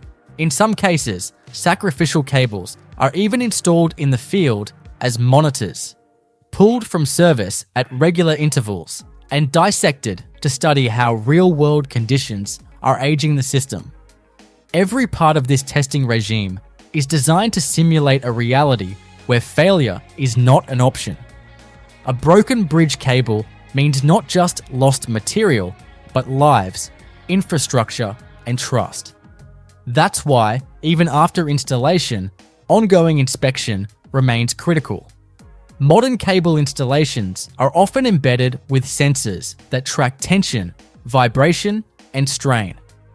Fiber optic cables are increasingly being woven directly into the main cable bundles, offering continuous data feedback that can detect a change in tension across the entire length of the span. One particularly advanced method is magnetic flux leakage detection. This technique passes a strong magnetic field through the cable and measures any disruptions caused by internal wire breaks or corrosion. It's sensitive enough to detect a single fractured wire inside a multi-strand cable, even if it's invisible from the outside. Combined with ultrasound, acoustic emissions, and infrared thermography, these technologies form the backbone of modern cable integrity monitoring. But not every system relies on technology alone. In older installations and remote environments, manual inspection still plays a key role. Teams of trained technicians walk the cables, sometimes literally, using rope access techniques to visually inspect the outer strands, check for surface rust, and tap the cable with a hammer, listening for changes in tone that might indicate internal damage. These inspections, often done at night or during off-peak hours, are part of a global maintenance schedule that keeps thousands of cable-supported structures safe every day. In all this, the astonishing part is not just how cables are built, but how they survive. They endure hurricanes, earthquakes, lightning strikes, and 18-wheelers loaded to capacity. They creak under snow loads, stretch with summer heat, and snap back into shape with the morning chill. And they do it all silently, invisibly, tucked behind bridge trusses or buried in elevator shafts, holding up the modern world one strand at a time. Not all steel cables are round, and not all are built to hang quietly from a bridge or hoist an elevator. As cable technology has evolved, so have its forms. Engineers now tailor cable constructions to meet the demands of radically different environments, from the crushing pressures of the deep sea to the tight clearances of high-rise elevators. The basic principles remain: strands of high-strength steel wire laid together under precise tension, but from there, the variations become an exercise in applied ingenuity. One of the most specialized variants is the locked coil rope, a cable that looks more like a solid metal bar than a flexible rope. In these cables, round and Z-shaped wires are laid in tight layers around a core, interlocking with each other like puzzle pieces. The result is a rope with a smooth, nearly seamless outer surface and very low elongation. Locked coil ropes are common in applications where rotation or torsion must be minimized, such as in cranes, funicular railways, or vertical mine shafts, where any twist could cause dangerous instability. Manufacturing a locked coil rope is like assembling a metallic shell layer by layer. The process starts with a central core, often a compacted round strand. Around this, Z-profile wires are wrapped in tight helical layers. These Z wires are cold rolled into shape with precision rollers that form each one with micrometer accuracy, ensuring that the flanges lock perfectly against the previous layer. The shaping itself is critical. If the profile deviates by even 0.05 mm, it could introduce air gaps or cause the wires to misalign during the high-tension winding process. Once wrapped, each layer is pressed down by orbital rollers to seat the wires into one another.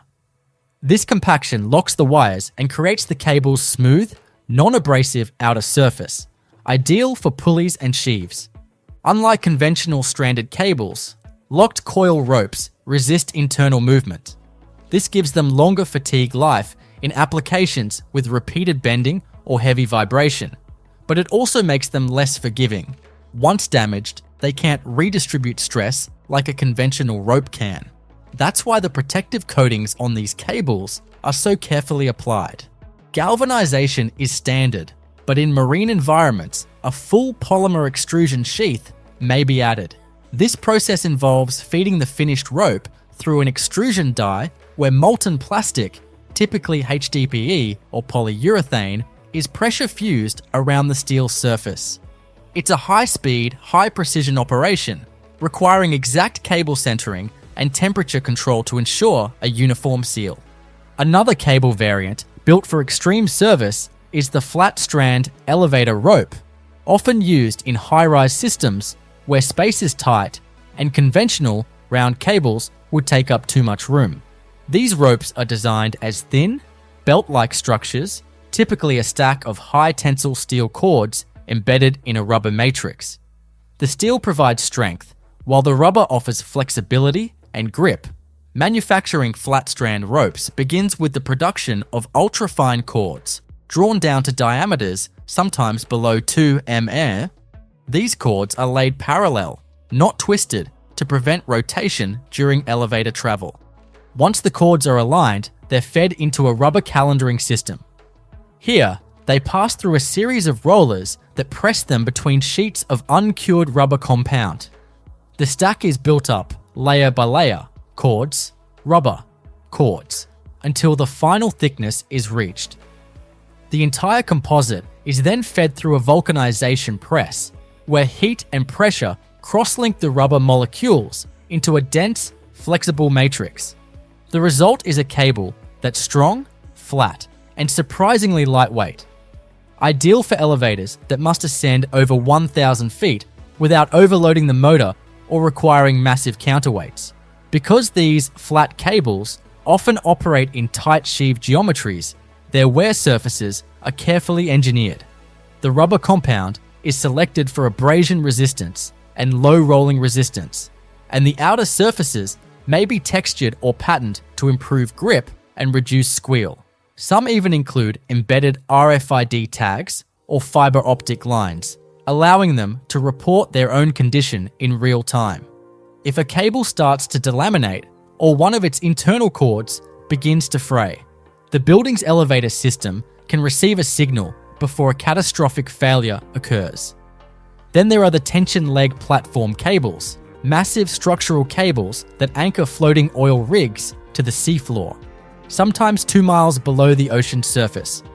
These cables must withstand not only extreme tension, but also corrosive seawater, biofouling, current fatigue, and sudden dynamic shocks from waves and seismic activity.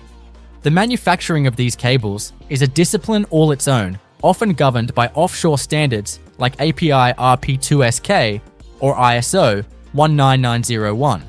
The typical TLP tendon begins with parallel wire strands, each one fully encapsulated in an HDPE sheath. These strands are bundled together inside a larger plastic or composite casing, which is then sealed at the ends with water-blocking resin and pressure tested for leaks. One of the critical aspects in offshore cable manufacturing is hydrostatic testing. Finished cable sections are submerged in pressure vessels where they are subjected to pressures equivalent to their target ocean depth, sometimes exceeding 15,000 psi. Any leakage, blistering, or sheath deformation disqualifies the unit. In parallel, accelerated fatigue testing simulates 25 to 30 years of continuous wave loading. The cable is cycled through millions of simulated tidal pulses while immersed in seawater, and the results are recorded for wire fatigue, threading wear, and interface slippage. If the cable survives testing, it's certified for deployment, often carried on specialized cable laying ships equipped with dynamic tension control to lay the line evenly on the seabed without twists or loops. Each of these specialized cables requires its own custom tooling, temperature protocols, and QA systems. But they also share a common thread: the demand for reliability across thousands, sometimes tens of thousands, of feet. That scale introduces unique challenges. For instance, in locked coil and parallel wire ropes, thermal expansion must be considered not just in service, but during manufacture.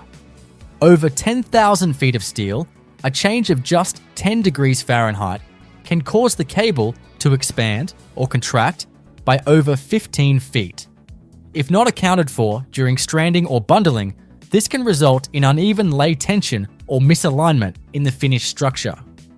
To compensate, factory floors for long cable production are climate controlled with astonishing precision.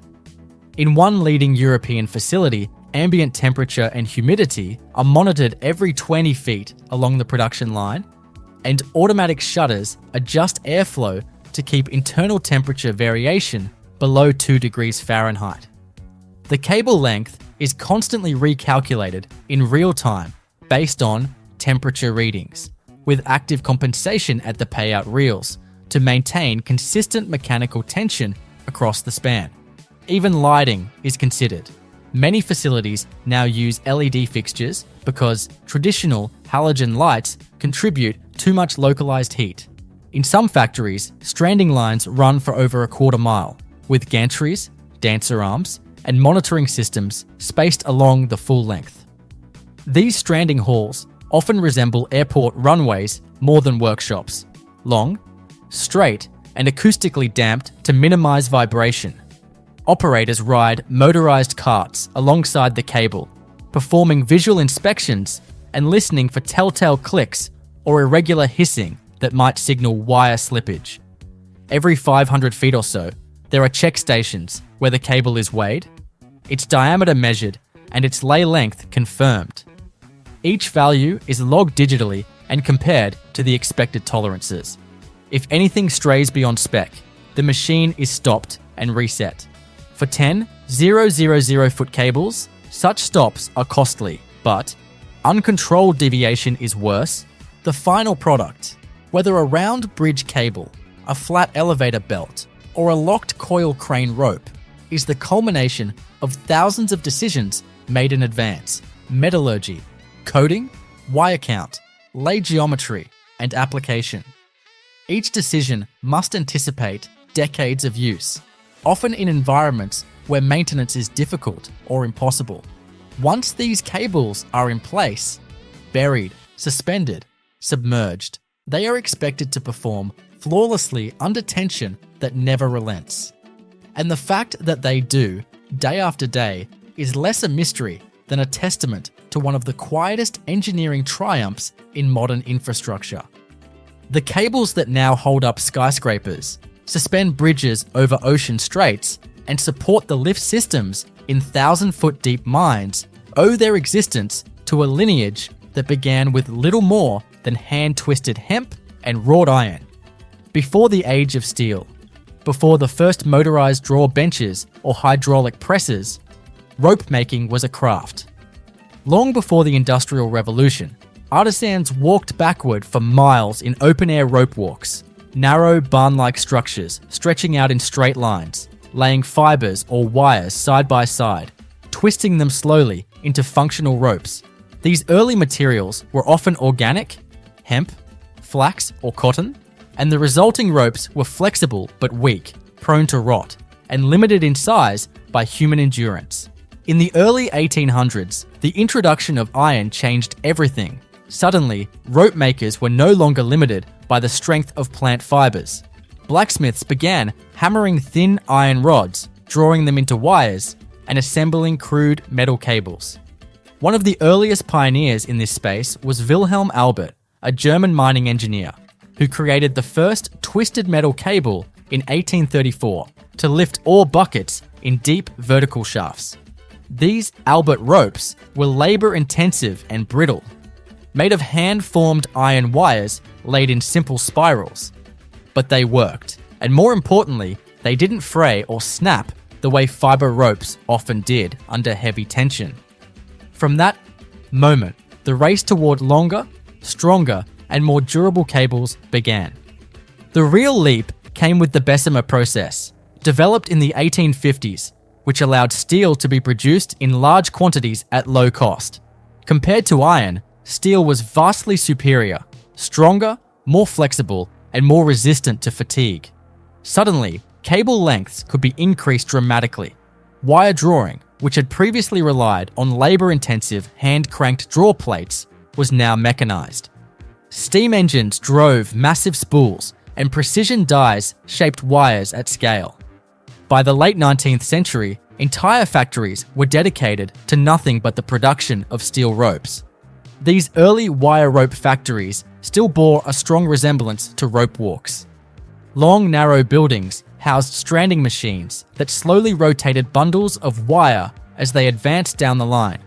Operators rode along on foot or carts, managing tension by eye and adjusting wire placement by feel. Each finished cable bore the imprint of its maker. Every twist, every knot, every mistake was physical and permanent. In many cases, quality was judged by sound. Experienced workers would tap the wire bundles and listen to the ring, detecting tension imbalance or broken wires by the faintest tonal irregularities. As steel production matured, so too did cable construction. By the early 20th century, cables were no longer just for mining or shipping. They were becoming structural. The first large-scale suspension bridges, like the Brooklyn Bridge, relied on thousands of miles of hand-spun steel wire laid out across the East River one pass at a time. Each wire was carried across by hand or by spinning wheel and bundled into place with nothing but clamps, jigs, and the brute patience of laborers working hundreds of feet in the air. It took years to complete these cables, sometimes longer than the bridge itself. But what those projects lacked in speed, they made up for in boldness. Each new structure demanded longer, stronger cables. And to meet that demand, cable manufacturers began investing in automation. The first electrically powered stranding machines appeared in the 1920s. These allowed more precise control of twist rate, lay angle, and feed speed. By the 1950s, closed-loop tension controls were introduced.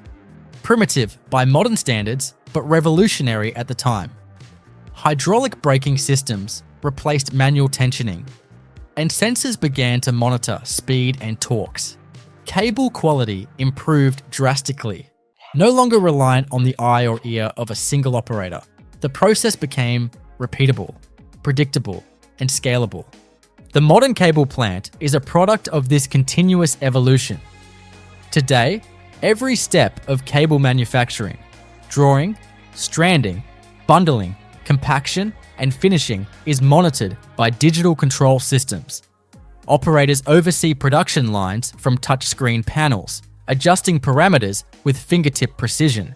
Sensors embedded throughout the line feed data into a centralized monitoring system, which uses AI-assisted logic to predict defects before they happen. Tension, temperature, humidity, line speed, vibration, all are logged in real time, creating a digital fingerprint for every inch of cable. In the production of ultra-long cables, those that exceed 10,000 feet in continuous length, this automation becomes absolutely essential. At that scale, even minor inconsistencies multiply into major risks. A slightly off-diameter wire drawn 0.1% too thin becomes a weak point under tension. A strand tensioned with 2% more force than its neighbors creates internal friction and uneven load paths. And with thousands of wires bundled together, the consequences of any inconsistency are magnified exponentially. That's why modern long cable production facilities are designed like precision labs. Environmental controls are exacting. Steel arrives pre-certified and traceable, with each coil assigned a lot number, metallurgical profile, and heat treatment record. Wire drawing machines are calibrated daily. Dies are laser measured and polished to tolerances within 1 micron. Stranding lines operate on linear tracks hundreds of meters long, with robotic arms feeding in wire and laser trackers ensuring every strand lands in exactly the right place. There is no guessing anymore. Where once experience guided the process, now it's systems engineering, mathematics, and software. But despite all this automation, Human skill hasn't vanished. It's simply evolved. Today's cable technicians are as much engineers as machine operators. They interpret sensor data, tweak PID loops for tension control, recalibrate draw speeds to match alloy batch variations. They know the sound of a machine under duress, the subtle tone of wire resonance when something isn't quite right.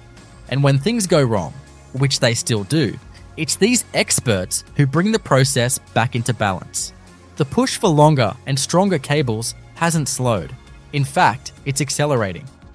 High-rise buildings are climbing ever taller, with cable-hauled elevators now required to span over 1,000 meters, far beyond what traditional steel cables can handle. This has led to the development of hybrid materials, carbon fiber cores wrapped in steel strands, aramid fiber reinforcements, and even magnetically levitated cable guidance systems that reduce friction and wear. In the offshore world, deeper oil wells and floating wind turbines demand cables that can stretch across entire ocean shelves, more than 15,000 feet in a single, uninterrupted run, withstanding constant salt spray and violent wave action. To meet these demands, cable manufacturers are rethinking not just how cables are made, but where.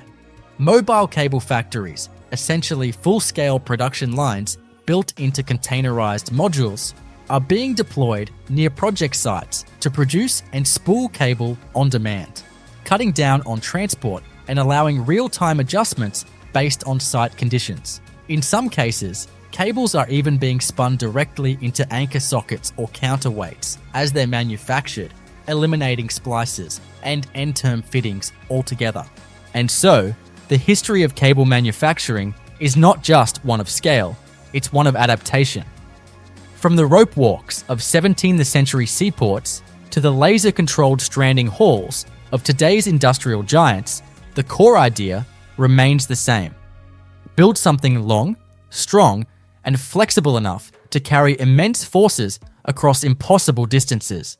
But the tools, the materials, and the scale, those have changed completely. It begins with a dry whisper, silica sand, pale as bone, pouring from a towering hopper into a vast stainless steel bin. The grains are so fine they almost float, catching light like powdered glass. In this factory, tucked into a sprawling industrial zone far from the nearest beach, hundreds of tons of this raw material arrive each day by railcar and truck. Not a single handful is wasted. Each grain has been mined, washed, sorted, and graded for purity because the requirements for architectural or solar-grade glass are exacting. No iron, no organic fragments, no discoloration. Just crystalline quartz, crushed and sieved to a fine consistency. The sand flows through massive steel ducts into storage silos that stretch 4 stories high, their insides lined with anti-corrosive coatings to keep the materials perfectly dry and uncontaminated. From here, automated augers move precise portions of silica into the batch house, where the transformation truly begins. Alongside the silica, 2 more ingredients arrive in parallel streams: soda ash and limestone. Soda ash, or sodium carbonate, acts like a kind of softener. Pure silica melts at over 1700 degrees Celsius, but with soda ash in the mix, that threshold drops to a more manageable 1450. Limestone adds calcium to the mixture, making the finished glass more stable and resistant to weathering. The exact ratio of these ingredients is crucial, and it's adjusted constantly by computer-controlled systems. Too much soda ash, and the glass becomes too soluble. Too much limestone, and it turns brittle. Dozens of other ingredients might be added in tiny quantities: alumina for durability, dolomite for stability, or small amounts of colorants or decolorizers, depending on the intended use of the glass. Each additive is measured down to the gram using load cells and vibratory feeders, ensuring that every single batch of raw material is chemically identical to the last. The materials are mixed in giant cylindrical blenders that rotate slowly, tumbling the powders together like a cement mixer. There's no room for inconsistency here. If a single batch has uneven mixing, it can cause bubbles, streaks, or structural weaknesses in the final sheet. Sensors embedded in the blending drums monitor the homogeneity in real time, adjusting tumbling speed and cycle duration to compensate for moisture content or clumping. Once the mix is uniform, it's ready for the furnace, the heart of the factory, and one of the most extreme environments engineered by humans. The furnace is nothing short of enormous. Some stretch longer than a football field, with a bath of molten glass glowing orange hot inside a refractory basin made of zircon and alumina bricks. These furnaces run 24 hours a day, 365 days a year, and once they're started, they don't stop for a decade or more. The mixed raw materials are fed in from one end, where temperatures are cooler, around 1,200 degrees Celsius. As they move forward across the melt zone, they encounter gradually increasing temperatures, reaching up to 1,550 degrees Celsius in the combustion zone, where natural gas and forced air create a roaring flame. Inside, the materials bubble, foam, and finally dissolve into a molten liquid as clear as honey. The heat is so intense that standing anywhere near the furnace walls is unbearable. Engineers monitor the conditions through remote cameras and sensors, looking for signs of foaming, blistering, or inclusions that might indicate a problem in the melt. It takes hours for a batch of material to fully melt and homogenize. The viscosity of molten glass is extraordinary, thick, slow-moving, and unforgiving. Inside the furnace, the liquid moves like lava, its flow guided by gravity and carefully designed slopes within the tank. By the time it reaches the outlet end of the furnace, the molten glass is perfectly clear, free of bubbles and chemically uniform. From here, it's directed toward one of the most mesmerizing pieces of machinery in the entire factory, the float bath. The float glass process revolutionized the industry when it was developed in the 1950s, and it remains the standard today for creating large, flawless sheets. At the heart of this process is a shallow bath of molten tin, kept under a carefully controlled atmosphere of nitrogen and hydrogen to prevent oxidation. When the stream of molten glass leaves the furnace, it's poured onto the surface of this tin bath, spreading out like syrup across a griddle. Because molten glass is lighter than molten tin, it floats perfectly flat. Gravity and surface tension work together to form a glass sheet with uniform thickness and an astonishingly smooth surface without the need for grinding or polishing.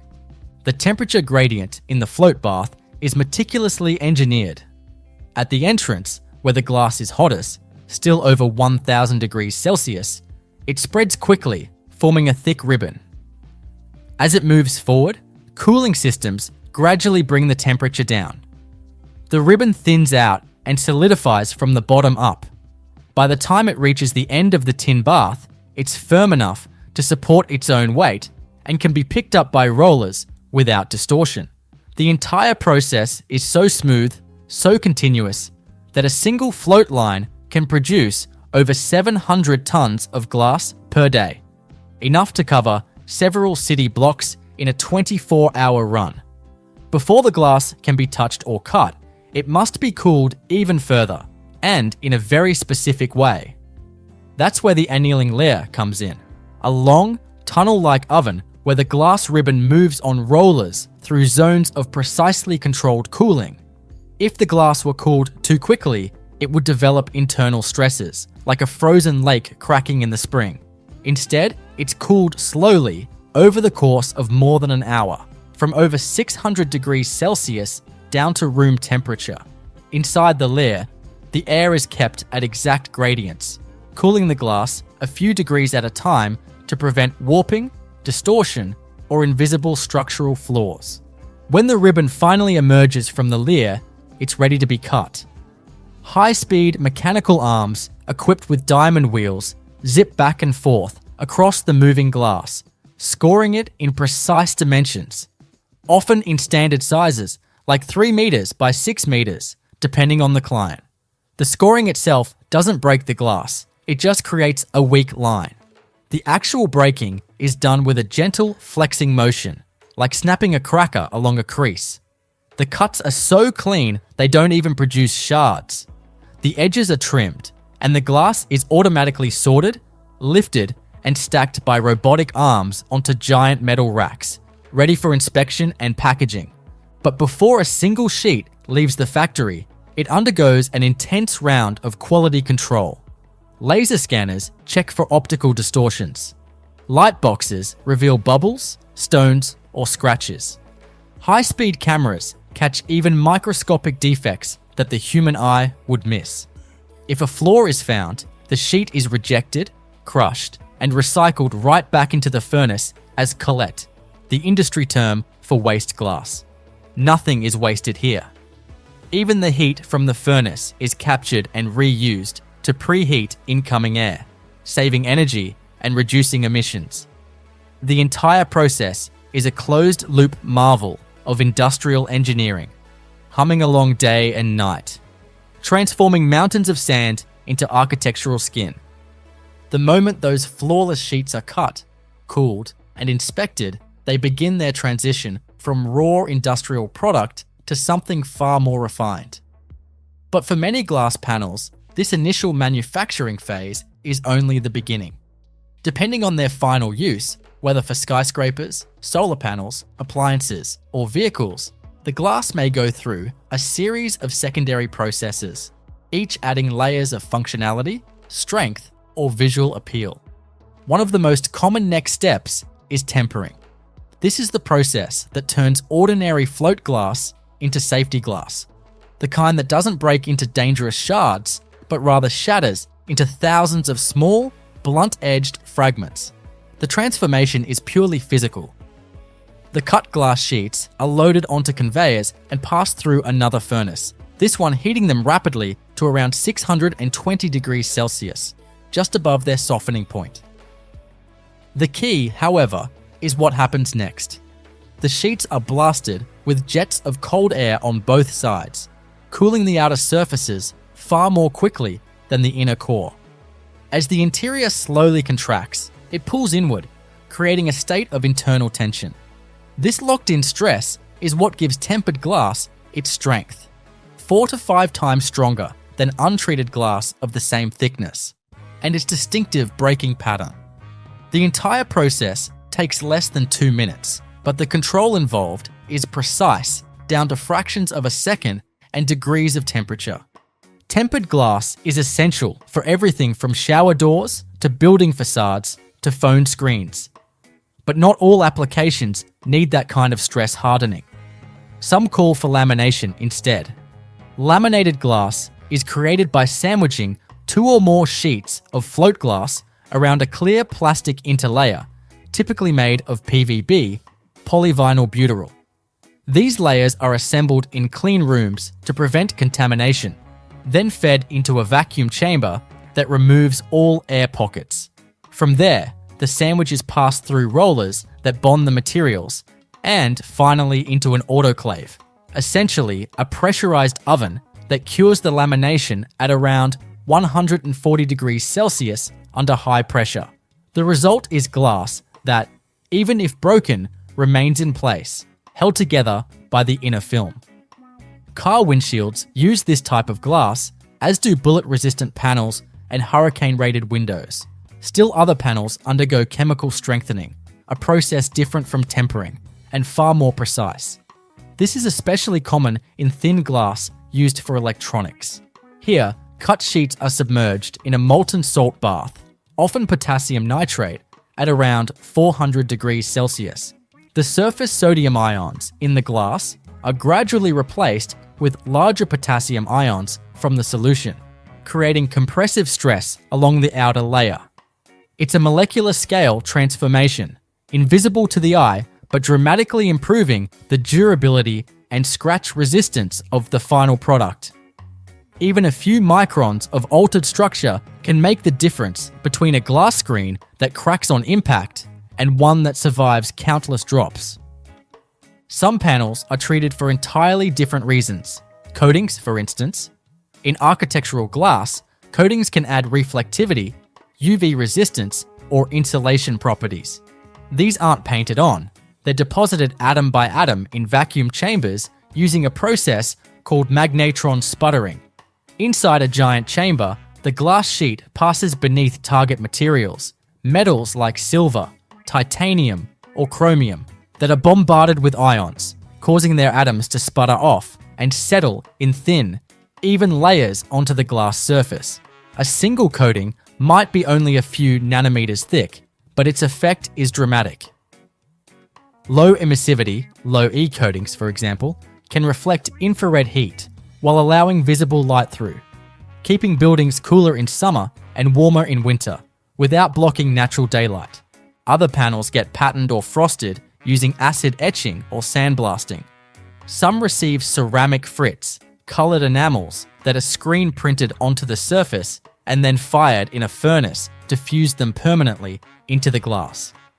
These techniques are used not only for decoration, but also for functionality. For example, dots printed near the edges of car windows serve to control temperature gradients and reduce visual distortion. In high-rise construction, patterns can reduce bird collisions or cut down glare. Every added treatment is another layer of precision, another step that must be flawlessly executed at industrial scale. Once all processing is complete, the glass panels are ready for their final packaging, a logistical feat in itself. These sheets are heavy, fragile, and often enormous, sometimes measuring 3 by 6 meters or more. Robotic cranes lift them, using vacuum suction grips, and gently lower them into custom-built steel stillages, angled A-frames that hold the panels upright in neat stacks. Each rack is padded with foam and separated by cork spacers or polymer cushions to prevent chipping or scratching during transit. Labels are printed with barcodes, batch numbers, and traceability data, so every panel can be tracked from raw sand to installation site. Before shipment, many factories conduct a final round of testing. This might include stress tests, thermal cycling, or even weather simulation. Blasting glass panels with UV light, moisture, and temperature swings to simulate years of outdoor exposure in just days. Panels that pass are loaded into climate-controlled containers or onto air-suspended trucks to protect against vibration and temperature shock. For international shipments, especially oversized architectural glass, containers might be custom fabricated and every piece insured and tracked via satellite. Behind the scenes, the factory itself is a study in clean design and relentless efficiency. Dust is the enemy here, tiny particles that can cause inclusions, haze, or imperfections on the glass surface. To combat it, air inside critical zones is filtered continuously through HEPA systems. Workers wear anti-static clothing. Some parts of the process, like lamination or coating, are conducted in positive pressure clean rooms, where the air is cleaner than a surgical theatre. Even the floor layout is optimized to prevent contamination, with separate zones for raw materials, hot processes, and final finishing. Energy use is another major focus. A single float line can consume as much energy as a small town, so factories employ aggressive heat recovery systems. The exhaust from furnaces is captured to preheat combustion air. Waste heat is routed to neighboring buildings or used in drying ovens. Some plants have integrated solar panels or buy energy from renewable sources to offset their carbon footprint. The goal is to reduce emissions without compromising quality, a challenge, given how thermally demanding the process is. Waste management is just as thorough. Every scrap of cullet, whether from edge trimming, broken sheets, or rejected panels, is collected, sorted by type, and reintroduced into the furnace. Using cullet saves both energy and raw materials, since recycled glass melts at a lower temperature than fresh silica. Even the water used for cooling and cleaning is filtered, treated, and reused in a closed-loop system. Nothing leaves the site without being measured, weighed, and logged.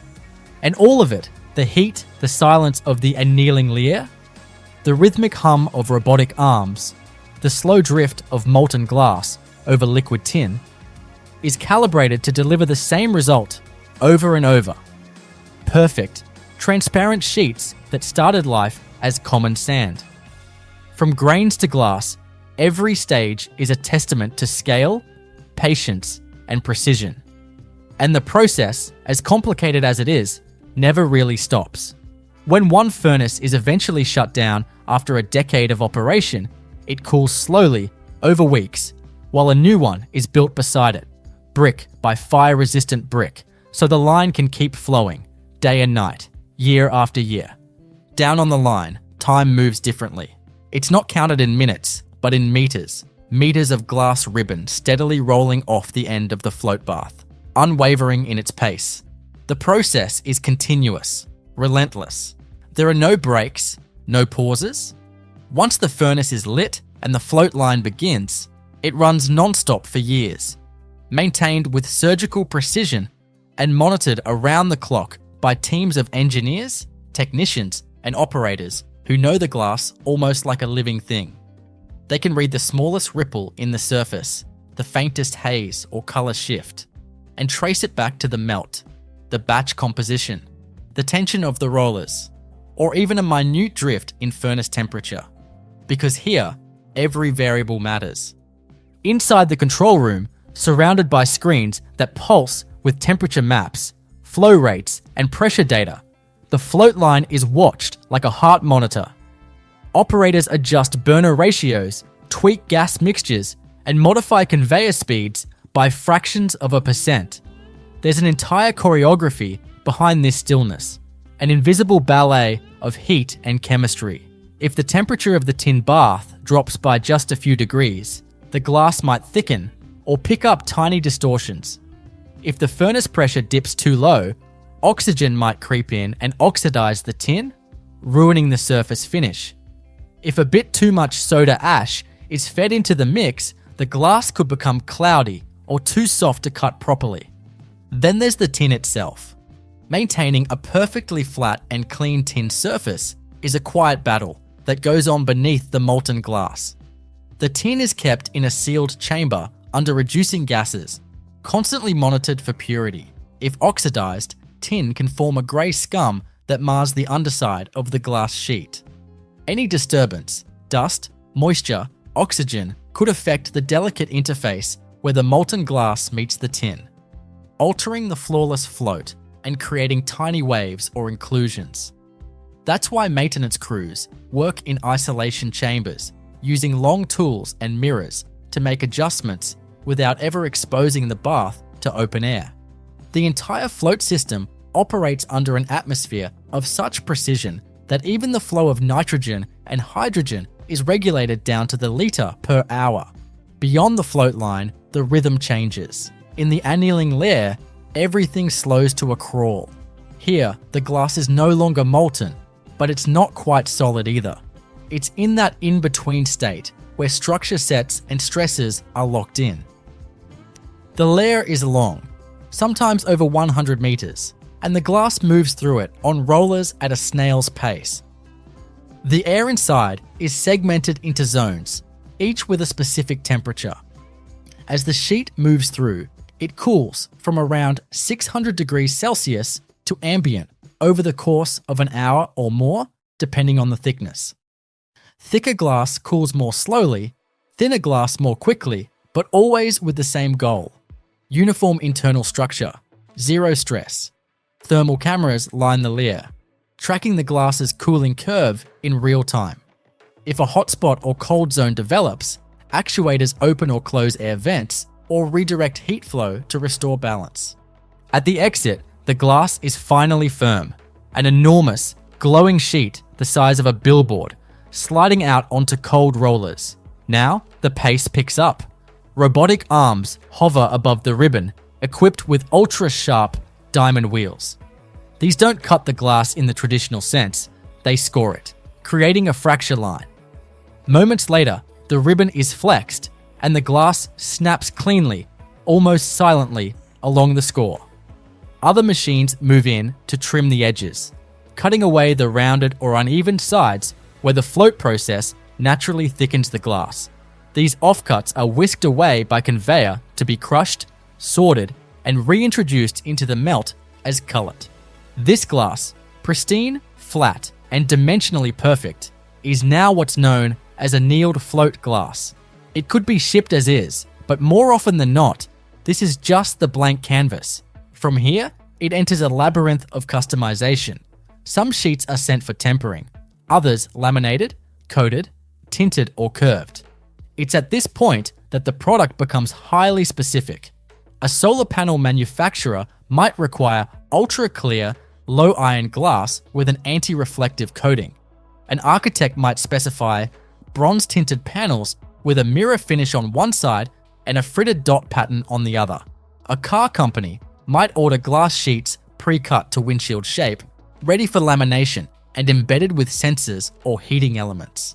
Each of these treatments takes place in its own specialized part of the factory, or in some cases, in entirely different facilities. The coating lines, for instance, are marvels of vacuum engineering. The glass enters a sealed chamber where air is pumped out until the pressure drops below 1/1,000,000th of atmospheric levels. Then, under intense magnetic fields, atoms of metal are knocked from solid targets and deposited onto the glass in a thin film, only a few nanometers thick. These layers are built up in stacks, sometimes 10 or 15 layers deep, each one designed to reflect or transmit a specific wavelength of light. The difference between a good and bad coating can be as subtle as a 1% variation in reflectivity, but the visual effect, clarity, color neutrality, or the sleek shine of mirrored skyscrapers relies entirely on this microscopic precision. Meanwhile, in the tempering section, sheets roll into a furnace at a sprint. The air inside is kept just above the softening point, hot enough to make the surface pliable but not molten. After less than a minute, the glass exits into the quenching zone, where it's blasted from all sides by high-pressure jets of cool air. The sound is deafening, a constant roar of forced air hitting hot surfaces. Inside the glass, the outer layers contract instantly, locking in compressive forces, while the center cools more slowly, remaining under tension. The result is a kind of controlled contradiction, a material both strong and fragile, flexible in load but unpredictable in failure. If it breaks, it shatters into pebble-sized pieces, reducing the risk of injury. But to do this well, the cooling has to be uniform down to the millimeter. Uneven quenching can warp the sheet or create weak zones, especially at the corners and edges. In another wing of the plant, the lamination line hums in near silence. Workers in clean suits feed glass sheets onto conveyors, where they're matched with their PVB interlayers. The film is slightly tacky, so it adheres instantly, and the whole sandwich is aligned and pressed together before entering a vacuum chamber. Here, all the air is sucked out, ensuring optical clarity and adhesion. From there, it enters an autoclave, essentially a giant pressure cooker, where heat and pressure finalize the bond. When finished, the result is subtle. The laminated glass looks like any other pane, but hidden within is a flexible core that holds the shards in place, absorbs impact, and can even block sound or UV light, depending on the interlayer formula. No matter the treatment, the final destination is the same: a waiting bay where the glass is sorted, labeled, and packed for delivery. Robots handle almost all of it. They grip each sheet with suction cups, swing it upright, and slide it into racks lined with foam. Labels are applied with inkjet printers directly onto the surface, each one containing barcodes, batch numbers, timestamps, and specifications. Entire shipments can be traced back through every stage of production: which furnace they came from, what batch of sand was used, what coatings were applied, and when. It's total traceability, a necessity when you're producing hundreds of tons per day and can't afford even a single defective panel slipping through. The loading zone feels like a shipping port. Forklifts move enormous A-frame racks onto flatbed trailers. Cranes lift them into 40-foot containers. Some shipments are local, heading to nearby construction sites. Others are bound for ports, destined for global export. Each shipment is planned down to the centimetre. Glass sheets are heavy. One panel of 12 mm thick architectural glass can weigh more than 100 kilograms, and fragile. Containers are padded, shock-mounted, and often fitted with sensors to monitor for vibration or temperature changes. Some even include humidity sensors to prevent condensation during long ocean journeys. By the time a sheet of glass leaves the factory, it has travelled hundreds of meters, passed through multiple furnaces, endured vacuums, baths of molten metal, blasts of high-pressure air, and scrutiny from lasers and robotic arms. It has changed its shape, its chemistry, its internal structure, and yet to the eye, it looks simple, transparent, ordinary, just a sheet of glass. But it began as sand, fine, white, unremarkable grains. And the journey from that beach-like powder to an engineered sheet of high-performance glass is a study in scale, science, and sheer industrial discipline. Every step builds on the last. Every variable is accounted for. And behind it all is a relentless drive for perfection. Because in this world, a mistake doesn't just show up, it shatters. The factory hums, yet there's no single sound that dominates. It's a blend. The low thunder of conveyor belts, the hiss of quenching jets, the whir of servos adjusting robotic arms. Everything is timed. Everything flows. In one corner, crushed cullet is being fed back into the furnace. In another, finished glass panels are being lifted by suction cranes onto custom-fitted racks. But the real power of the operation lies in its continuous, unbroken nature. Unlike many other manufacturing processes that stop and start with each new batch, a float glass plant is designed for flow. Start it once, and it moves in a rhythm measured in years. That rhythm depends on a supply chain as disciplined as the factory itself. The silica sand doesn't just show up by chance, it's part of a precisely scheduled logistical stream that feeds the hunger of the furnace. A large float plant might consume over 1,000 tons of raw material every single day. That's enough sand to fill 40 dump trucks every morning without fail. Any delay, any contamination in the supply can compromise the entire output. To prevent that, most factories source from only a handful of highly vetted mines with strict quality controls in place.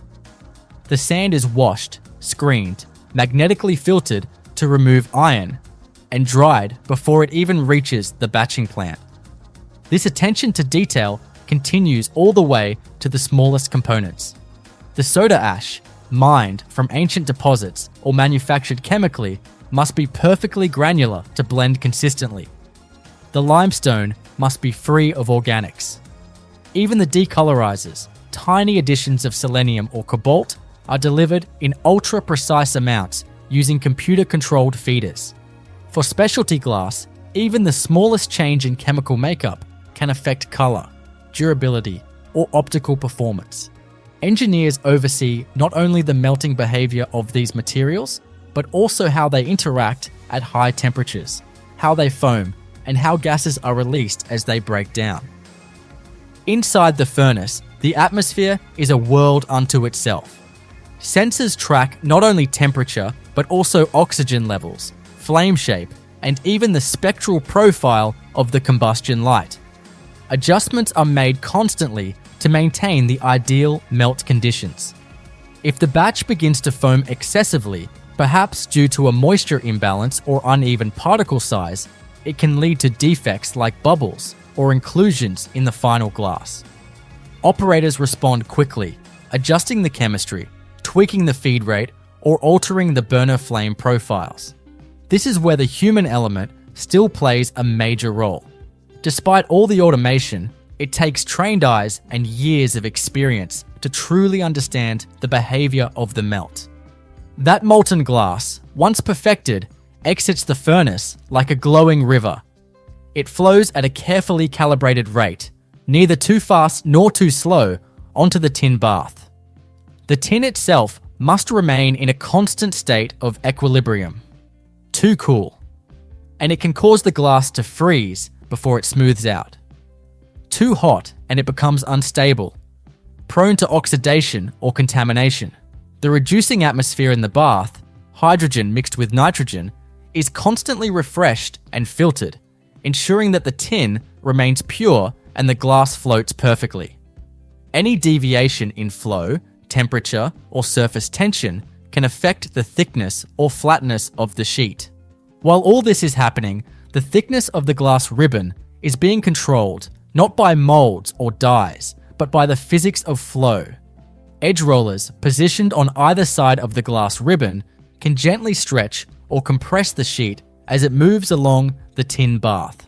By adjusting their speed and position, the operators can control the final thickness with millimeter accuracy. This is how a factory can produce everything from ultra-thin 2mm panels for picture frames to heavy-duty 19mm glass for bulletproof installations, all on the same line, with no tool changes required. After forming, the annealing process is equally delicate. Glass has a strange memory.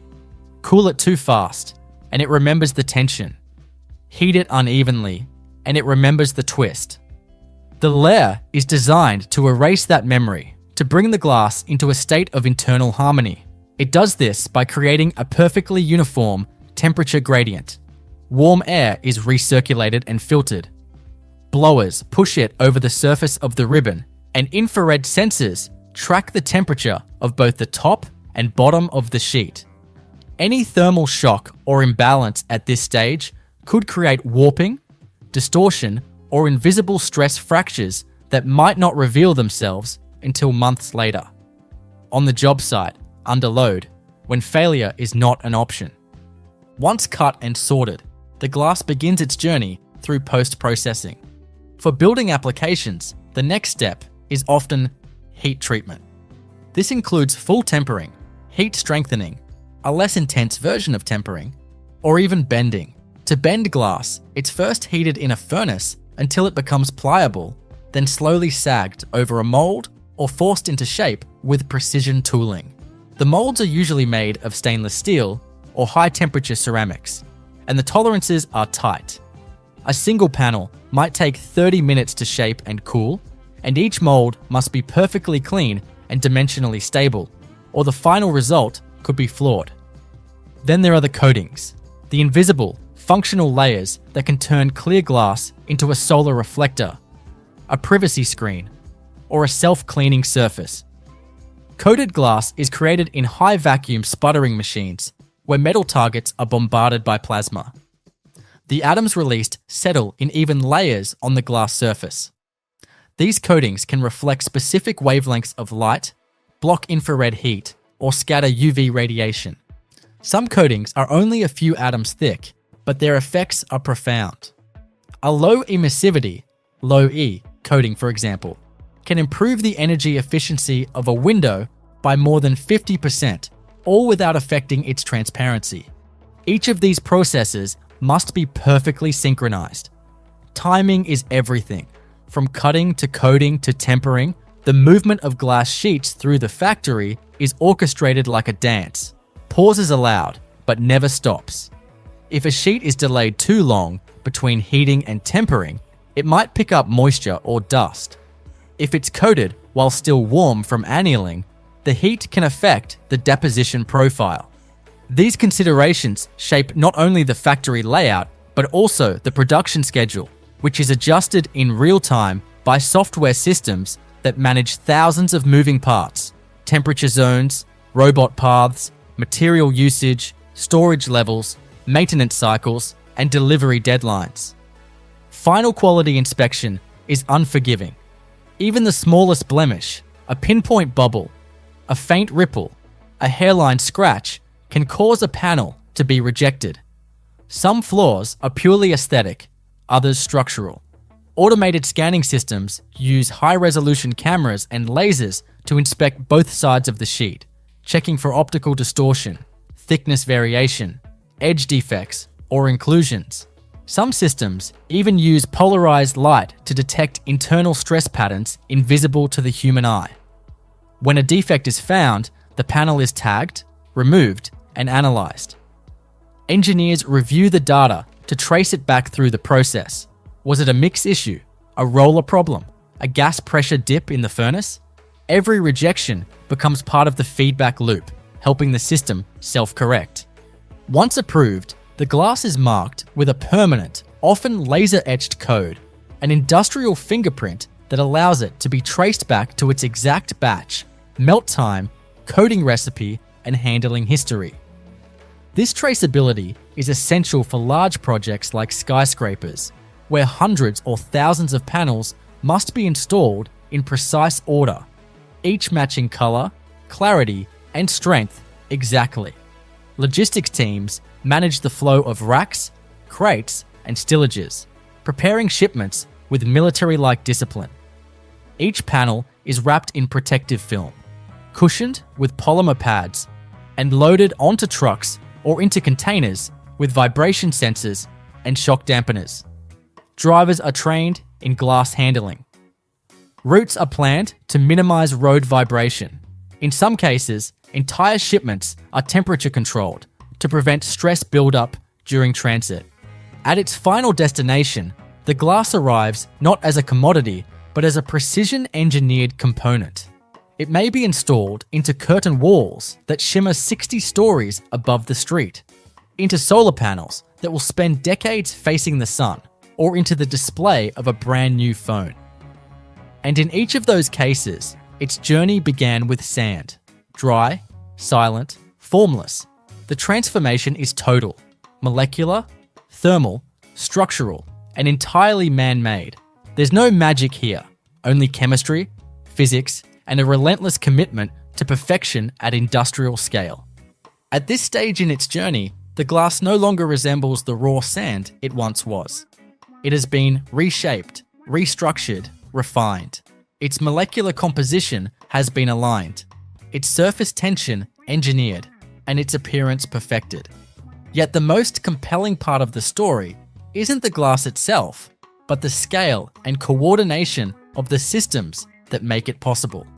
Inside a single float glass plant, you'll find more than a dozen highly integrated sub-factories operating under one roof, each with its own set of machines, protocols, and staff, all orchestrated toward the singular goal of producing high-performance panels at massive scale, without ever stopping. Take, for instance, the storage and flow of cullet, the recycled glass material that plays a critical role in efficiency. Every trimmable edge, cracked sheet, or defective panel is automatically conveyed to crushing units, where it's reduced to granules of a controlled size. These are then magnetically filtered to remove any stray metal, screened for uniformity, and stored in covered silos. Reintroducing cullet into the batch saves energy. Since it melts at a lower temperature than raw silica, every percentage of cullet used reduces fuel consumption in the furnace. Some modern plants run on up to 30% cullet, which can cut energy use by as much as 25%. But cullet has to be carefully managed. It must be kept clean, separated by glass type and coating, and free of contaminants like paper, labels, or paint. That requires automated tracking, robotic sorting arms, and AI-powered vision systems that scan the fragments in real time. The system knows exactly where each piece of cullet came from and where it's headed next.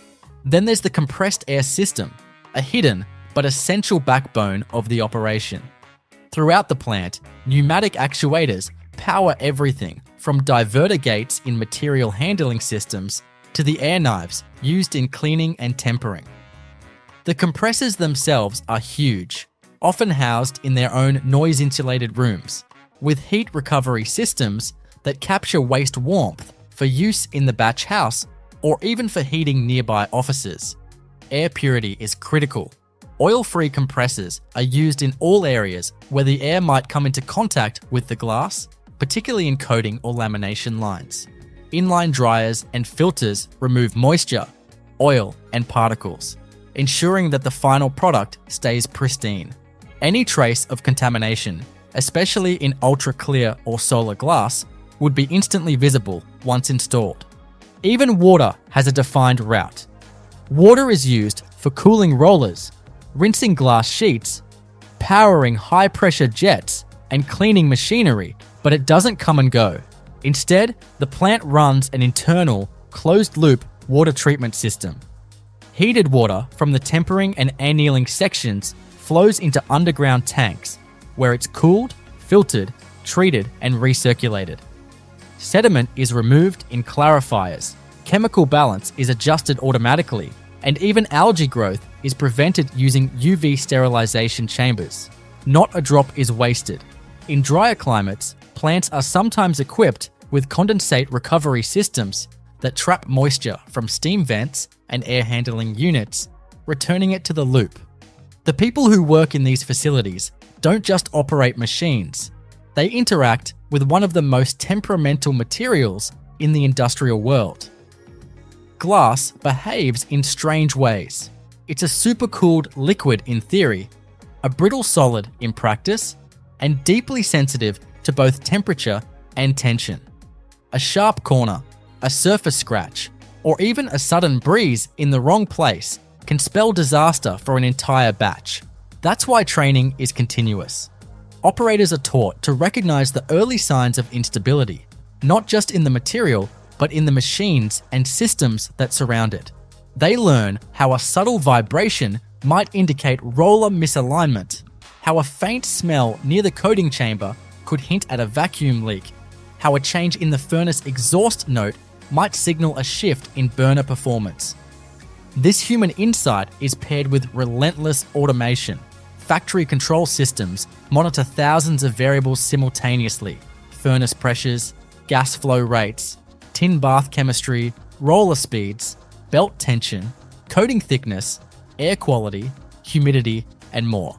In a modern plant, dozens of programmable logic controllers, PLCs, and industrial PCs run in parallel, communicating over fiber optic networks, constantly adjusting settings and raising alarms when something drifts out of spec.